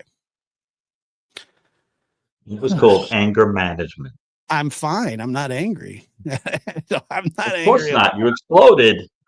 I didn't. Like Mount St. Pauli. Mount Vesuvius here. And Imagine Peace, thank you so much for that. All right, we're going to wrap it up tonight before my head explodes. And I've had a great time up until this last 3 or 4 minutes. And but other than that, it's funny. And in all seriousness, I think I'm inclined to agree with you that the answer to the bowling riddle is that it is sometimes a sport, depending upon the circumstances. If there's competition involved and so forth, same thing with swimming, running. It's not defined by the activity, but by the circumstances in which the activity is happening. Yeah. But of course, that would imply that if you were dribbling a basketball out in the yard and threw it into a hoop alone without competing with anybody else, that it would not be a sport. And it's difficult to fathom how that's true, but let's not think about exceptions to the rule. Oh, so that's her. Let's see. Yeah, right. I loved you guys. Don't worry, Dr. B. It's all good. No friendless. Josh didn't want to hear bowling was a sport. My mother did bowling for dollars and made a lot of money. Oh, that's the story she was telling. Well, there you go. Now, Lori's great. Yeah, we love Lori. And why don't you take some of your mother's money and buy Josh? Can I get a bowling ball, please? Muscles being very generous tonight as well. Thank you. And let's dedicate the show to the victims of predators everywhere. During the time we've been on this call, statistically, there have been a lot of victims. It's unbelievable to contemplate it, but I think we really have to think about that. And we have to think about the idea that a lot of the people in the audience here have been victims. No question. In relationships, people as children trusted someone, person took advantage of them. It is unbelievable. And those who have not been victims, we have to experience a kind of gratitude that we've been in these positions of trust with the people that the great crapshoot of life has given us. And those people have been good to us and loved us and been kind to us. We're very lucky. And we have to appreciate that too, and you always want to look across the room at the people you love and have been good to you and kind of hug them, hold them close, tell them, because you never know when you're going to lose them. And you never know if something will happen to them and you won't get to tell them so. And we're very busy always concentrating on the awful people, but it is very important to kind of think about the people who have gone out of their way to deny themselves and be kind to us and never hurt a hair on our head. The people who are the opposite of these predators, the kind of people that couldn't even imagine a child being put in the trash, that kind of thing. Amen. And anyone who has ever loved a person and lost that person who loved them knows that one of the things you find yourself wishing is that you could have them back for just 1 second. So you could say, I hope you know how much I appreciated you, how much you loved me, how much I loved you, and how, you were the only good thing that ever happened to me, and now you're gone, and whatever. And, I have certainly people in my life that are gone that have no idea how much I love them. So it is important to tell that to people. And if one of you goes out and does that, it was worth it, because you don't know how much it affects the person hearing it. You have no idea. You're 100% right. Let's finish on this question. Your question: why is childhood trauma noticeable when they become adults, but no one notices the trauma when they were a child? That's a really good question. Because I suppose it's a defense mechanism where it has to be blocked out when it's happening. That's how it goes because the reality is that trauma is something that is easier to feel on a delay Hmm. than it is to experience in real time. And Yeah, and it takes some time to you ever actually. you ever have an injury? Did you ever have an injury, a physical injury, and when it Yeah, I first played. happens, Yep, I played it's like sports. bad, but then like later, it's outrageous. Like the Yes. healing almost hurts more. It's kind of like that, and it's a really good question, but I think it has to do with dissociation as a defense for dealing with trauma. Absolutely. But remember what I said. Just say to someone, "Listen, every day we talk. You're my friend, you're my significant other. We share a bed, we share a lunch table, we work together, whatever. I never really we never really have a chance to talk about it, but I just want you to know I appreciate you a lot. I love you. I care about you. You make my life a little better. My life's a little brighter with you in it." And people will never forget it. I remember every time anybody ever said anything like that to me. Don't you? Yes, I do. And Yes, those things mean a yeah, lot. I mean, yeah, it affects you. So it's like if just one of you go, because I remember at the holidays when I told people to maybe make up with somebody that they haven't talked to and maybe donate to the poor. A few people contacted me and told me that they did. I had Lori, one person tell me that they didn't talk to a family member for like 10 years and then they did because of that comment. And now they talk all the time. And I thought to myself, it was all worth it.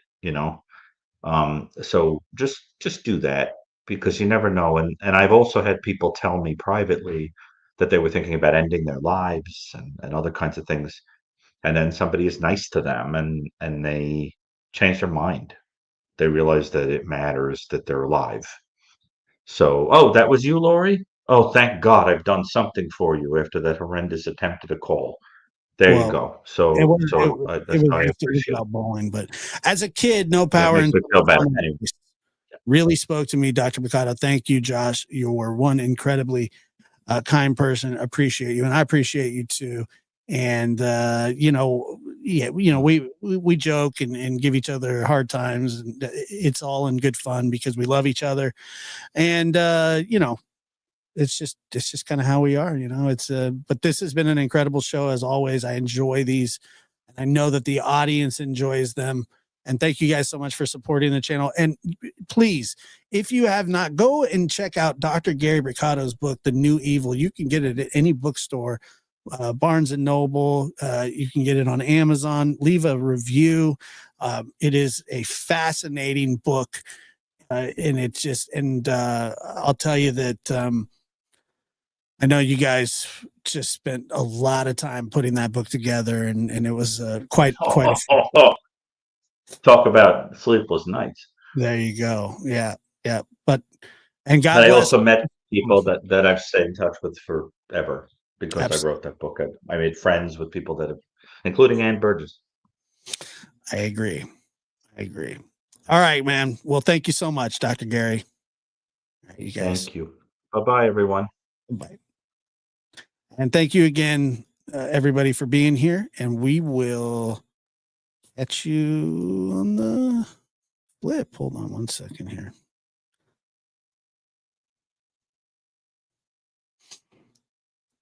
You guys have a good night. Thank you.